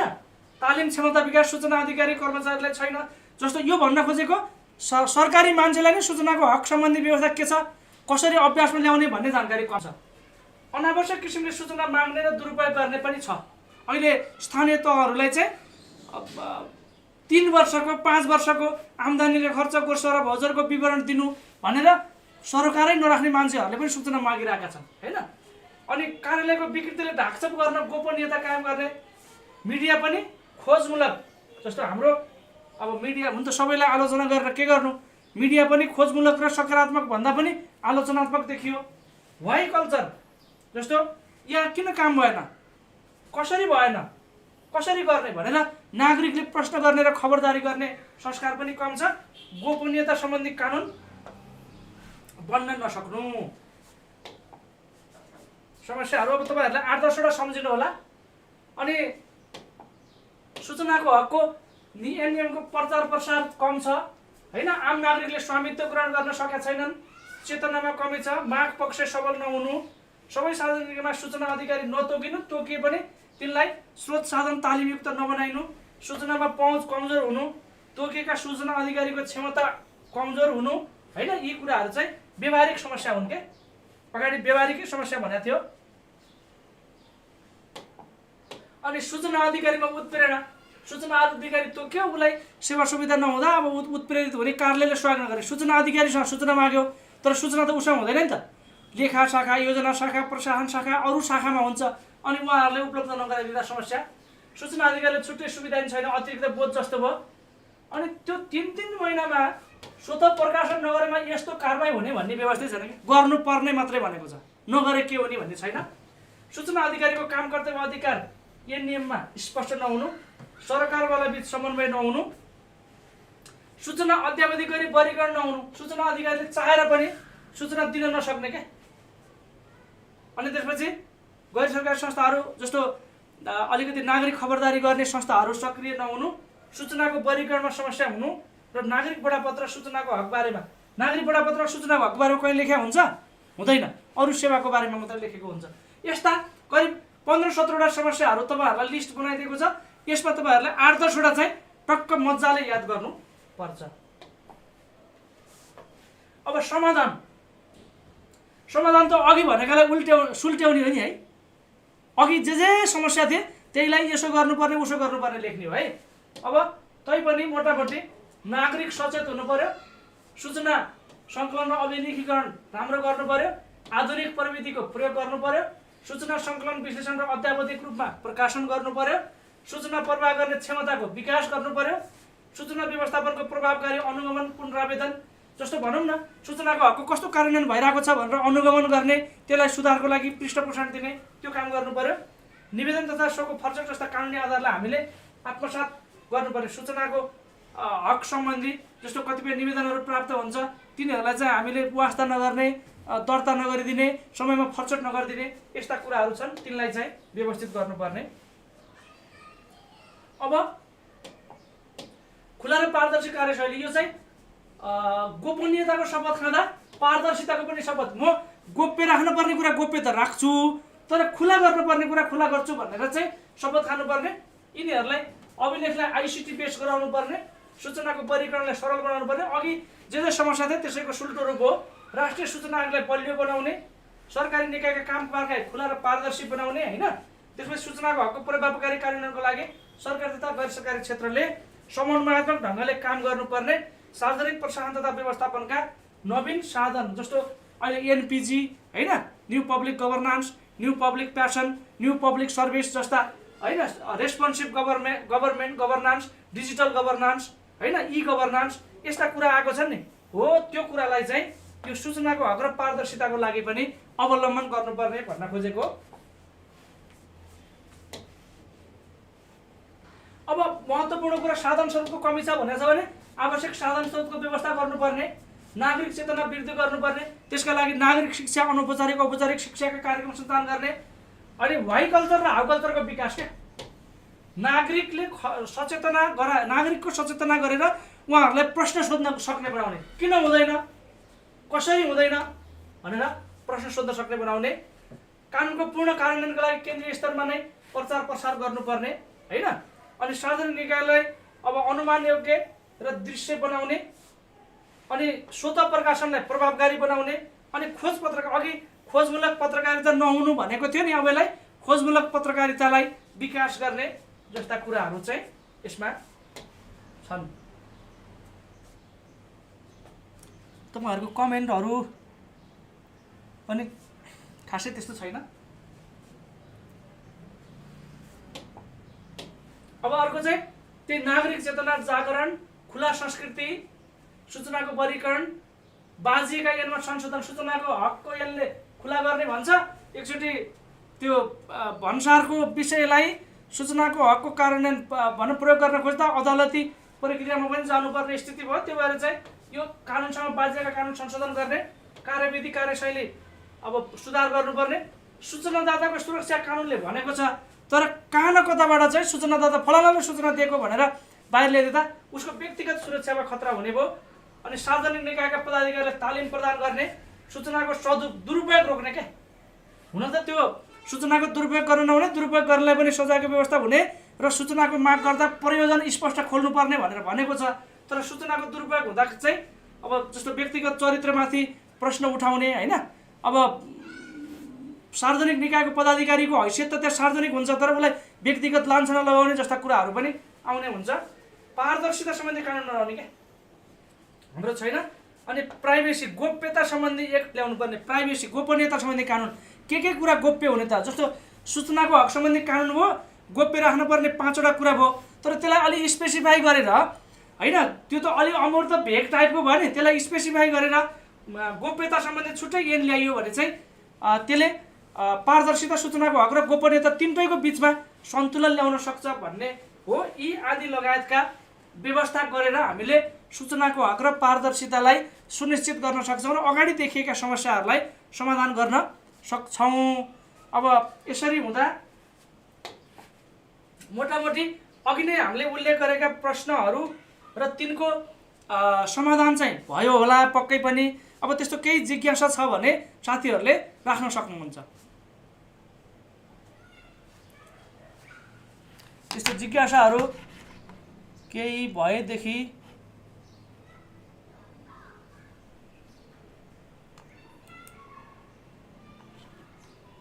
त्यस्तो जिज्ञासाहरू नै साथीहरूको च्याट बक्समा पनि देखिरहेको छैन।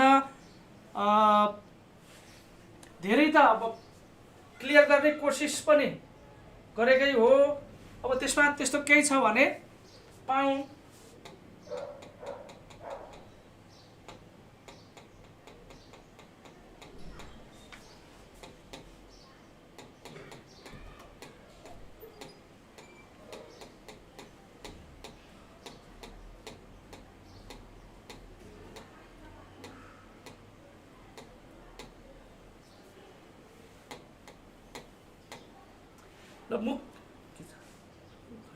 ल थोरै तपाईहरुलाई अब प्रश्न नसोध्नु भए पनि थोरै अघिकै थोरै रिपिट के गरौँ भने सर एकचोटि अन्तर सम्बन्ध बारे थोरै तपाईहरुले लेख्नु हुँदा चाहिँ थोरै परिचय पृष्ठभूमि चाहिँ 2-3 लाइन मात्रै लेख्ने अनि खास प्रश्नमा जाने। त्यसपछि खास प्रश्नपछि निष्कर्ष हो, त्यो पनि 2-3 लाइन हो, त्यो सकारात्मक टुङ्गो है। मैले धेरैचोटि भनिसकेँ, सकारात्मक माथि लेखेको कुरामा कुनै समस्या चुनौती यस्तो उस्तो भए पनि ती कुराहरूलाई पहिचान र समाधान गरेर गइयो भने पक्कै राम्रो हुन्छ भनेर उज्यालो उन्मुख गराउने हो। र तपाईँहरूलाई के जिज्ञासा हुनसक्छ भने 5 पूर्णाङ्क र 10 पूर्णाङ्कमा कति लेख्ने भन्ने हुनसक्छ है। कति लेख्ने भन्दा जस्तो नेपालको संविधानले उल्लेख गरेका नागरिकका स्वतन्त्रताको हक लेख्नुहोस् भने त त्यो 5वटा कुरा लेख्दा भइहाल्छ, त्यसलाई धेरै लामो पार्न सकिएन। सूचनाको हकको अपवाद भन्यो भने नि अपवाद कुनै पनि कुरा भनौँ न निरपेक्ष रूपमा पूर्ण हुँदैन, सापेक्ष रूपमा त्यसलाई हेर्नुपर्ने हुन्छ। पारदर्शिता भनेको गोपनीयता अथवा संवेदनशीलताको सापेक्षतामा हेरिने हो, त्यसैले यसका सीमा छन्, अपवादविहीन केही पनि हुँदैन भनेर लेख्न सकिने भयो 5वटा कुरा। त्यो भएर सामान्यतया कानुनमा भएको कुरा जस्ताको तस्तै सोधेको छ भने जति छ त्यति लेख्ने, होइन भने 5 पूर्णाङ्क बराबर 1 पेज भन्ने याद गर्नु सामान्यतया है। 10 पूर्णाङ्क बराबर 2 पेज हो, यो सामान्यतया भनेको कानुन मानौँ न। पारदर्शिताको हकको सीमा के हो भने त 5वटा कुरालाई जति तन्कायो त्यहाँभन्दा बढी लेखिँदैन नि त, त्यो त फ्याक्ट कुरा हो। कानुनमै संविधानमै भएको बाहेक सामान्यतया 5 पूर्णाङ्कमा 1 पेज, 10 पूर्णाङ्कमा 2 पेज। अब आवश्यकताले 5 पूर्णाङ्कको 1 पेजभन्दा कम र 10 पूर्णाङ्कको 2 पेजभन्दा बढी हुन पनि सक्यो है, त्यो चाहिँ आवश्यकताका आधारमा हुने भयो।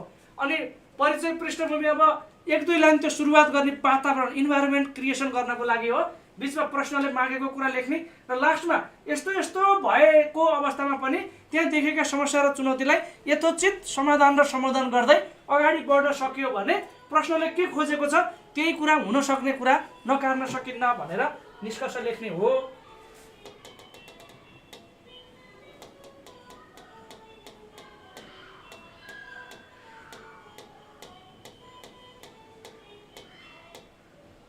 तपाईहरुले अन्तर सम्बन्धको बारेमा भन्नुभयो है त।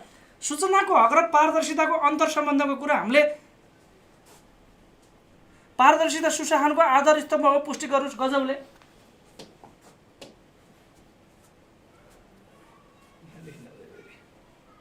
अब तपाईको पहिला यो एकचोटि अन्तर सम्बन्धको बारेमा भन्नुभयो, म त्यसलाई जस्तो सार्वजनिक निर्माण सम्पादन काम कारबाही आम नागरिक सुसूचित हुने चाहिँ सूचनाको हक हो भने सूचनाको हक भनेको त अधिकार हो नि त, त्यो कानुन बमोजिमको अधिकार हो भने पारदर्शिता भनेको स्वतः रूपमा उनीहरू समक्ष प्रस्तुत गर्नु हो हैन। अनि नागरिक राज्यका क्रियाकलापमाथि नागरिकको पहुँच स्थापित गर्ने हो, त्यसको लागि पारदर्शी कार्य संस्कृति चाहिन्छ हैन।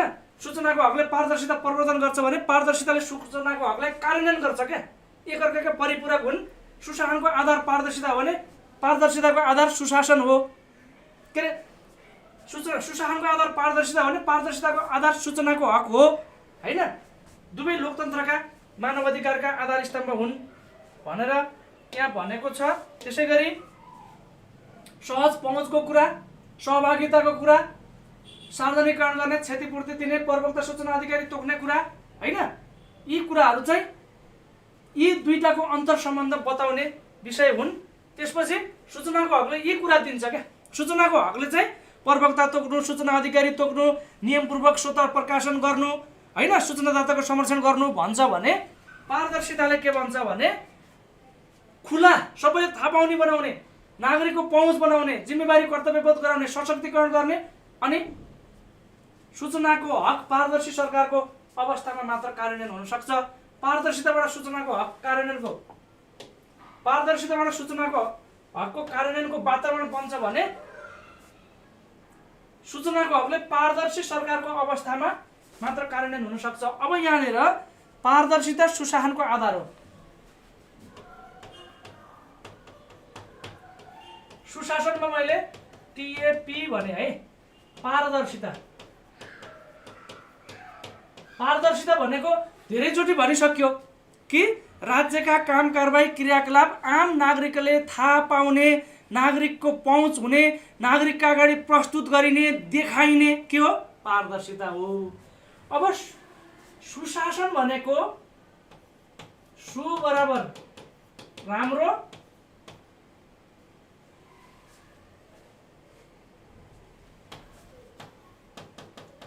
शासन भनेको सरकारको काम। अब सरकारको काम पारदर्शी भयो, गोप्यतायुक्त भएन, सबै नागरिकले थाहा पाए, नागरिकले नियन्त्रण गर्न पाए, नागरिकको सहभागिता भयो भने त्यसले के गर्छ? उत्तरदायित्व, जवाफदेहिता, कानुन बमोजिम काम गर्नुपर्ने जस्ता वातावरण सुनिश्चित गर्छ। ती कुरा के हुन्? सुशासनका तत्त्व हुन्। जवाफदेहिता, सहभागिता, कानुनको पालना,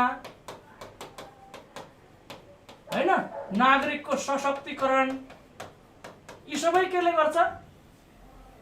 पारदर्शिताले गर्छ। अनि यी सबै कुरा के हुन्? सुशासनका आधार स्तम्भ हुन्। त्यसैले गर्दाखेरि चाहिँ सुशासन कायम गर्नको लागि पारदर्शिता सुशासनको महत्त्वपूर्ण आधार स्तम्भको रूपमा हो।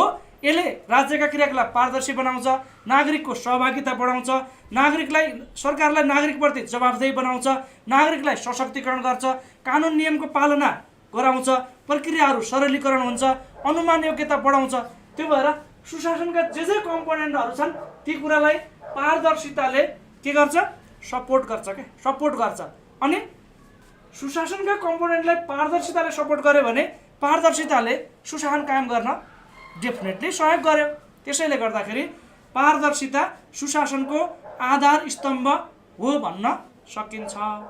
मैले तपाईहरुलाई कति प्रश्न पार्न सके? तपाईहरु के गर्नु भने सुशासनका तत्त्वहरुको बारेमा थाहा पाउनु, हैन? अनि पारदर्शिताले ती सुशासनको तत्त्वलाई कसरी सहयोग गर्छ? सहभागिता, सशक्तिकरण, अपनत्व, अनुमान योग्यता, कानुनको शासन, खुलापन, हैन, नागरिकको विश्वास, सरकार र नागरिकको सुसम्बन्ध जस्ता कुराहरू चाहिँ पारदर्शिताबाट सुनिश्चित हुन्छन्। सूचनामाथिको पहुँचको कुरा भयो, नागरिकप्रति सरकारलाई जिम्मेवार र कर्तव्य जवाफदेही बनाउने, हैन? अनि नागरिकलाई पनि त जिम्मेवार नागरिक बनाउन पारदर्शिताले सहयोग गर्ने भयो। त्यो भएर चाहिँ सरकार, नागरिक यी दुईटैलाई चाहिँ पारदर्शिताले जिम्मेवार, जवाफदेही र सशक्त गर्न सक्ने र त्यो कुरा सुशासनको लागि आवश्यक हुने भएको कारणले गर्दा पारदर्शिता सुशासनको पनि आधार स्तम्भ हो। ल त्यस्तो केही छ भने पाऊँ। अब च्याट बक्समा त्यस्ता धेरै क्वेसनहरू देखिएन, त्यसैले गर्दाखेरि आजको सेसनबाट बिदा सायद हुनुपर्छ। तपाईहरुको 4 गते हुने पहिलो चरणको परीक्षामा सबैको सफलताको शुभकामना दिँदै त्यस पछाडि फेरि यी अब विषयगत र लेखन सिपका विषयमा हामी फेरि जोडिने छौं भन्दै अहिलेलाई बिदा हौं। हस्, धन्यवाद, नमस्कार, शुभ समय, शुभ परीक्षा। हस्, धन्यवाद। ओके, सरलाई धेरै धेरै धन्यवाद र यहाँहरू सबैजनालाई पनि धेरै धेरै धन्यवाद। र जो साथीहरू जुममा चाहिँ हुनुहुन्छ, केही समस्या छ भने यहाँहरूले चाहिँ एकछिन वेट गर्न सक्नुहुन्छ र अन्तबाट चाहिँ नि लाइभ इन्ड हुन्छ। र सँगसँगै अफिसरको क्लासहरू जोइन भइराख्नु भएको जतिजना हुनुहुन्थ्यो यहाँ सबैजना चाहिँ नि जुममा आउनु भएको छैन। फिडब्याक क्लासमा चाहिँ नि जोइन हुनु पर्यो है। फिडब्याक क्लासमा तपाईहरु जतिजना अहिले चाहिँ आइराख्नु भएको छ कन्टिन्यू रूपमा चाहिँ आउनु पर्यो। शनिबार, हरेक शनिबार चाहिँ नि फिडब्याक क्लास हुन्छ र क्वेसन जुन तपाईहरुलाई टपिक वाइज जुन क्वेसन आएको छ त्यो क्वेसनको सोलुसन यहाँहरूले चाहिँ नि पठाउनु पर्ने हुन्छ र त्यही अनुसार कतिपय अहिले चाहिँ नि 4-5 जनाको चाहिँ नि बाँकी छ चेक हुनको लागि, अरु प्रायको भइसकेको छ है। अनि अनम्युट कुनै समस्या गर्दा ओके ठिकै छ, हुन्छ। म एकछिनमा चाहिँ तपाईहरुलाई चाहिँ त्यो अनम्युट पनि गराउँला। त्यो छ र क्वेसनहरु लोकसेवा ज्ञानको भाइबर ग्रुपमा आएको छ अफिसरको र अफिसर नासु र खरिदारका नयाँ कक्षाहरू चाहिँ 5 गतेबाट पनि अब आउँदो 5 गतेबाट सहित 5 गतेबाट पनि नयाँ क्लासहरू सुरु हुँदैछन्। जोडिन सक्नुहुनेछ, स्क्रिनमा नम्बर पनि दिएको छ। यति भन्दै आजका लागि चाहिँ यो क्लासलाई चाहिँ एन्ड गर्छौं। हस्, thank you so much. Good night यहाँहरु सबैजनालाई।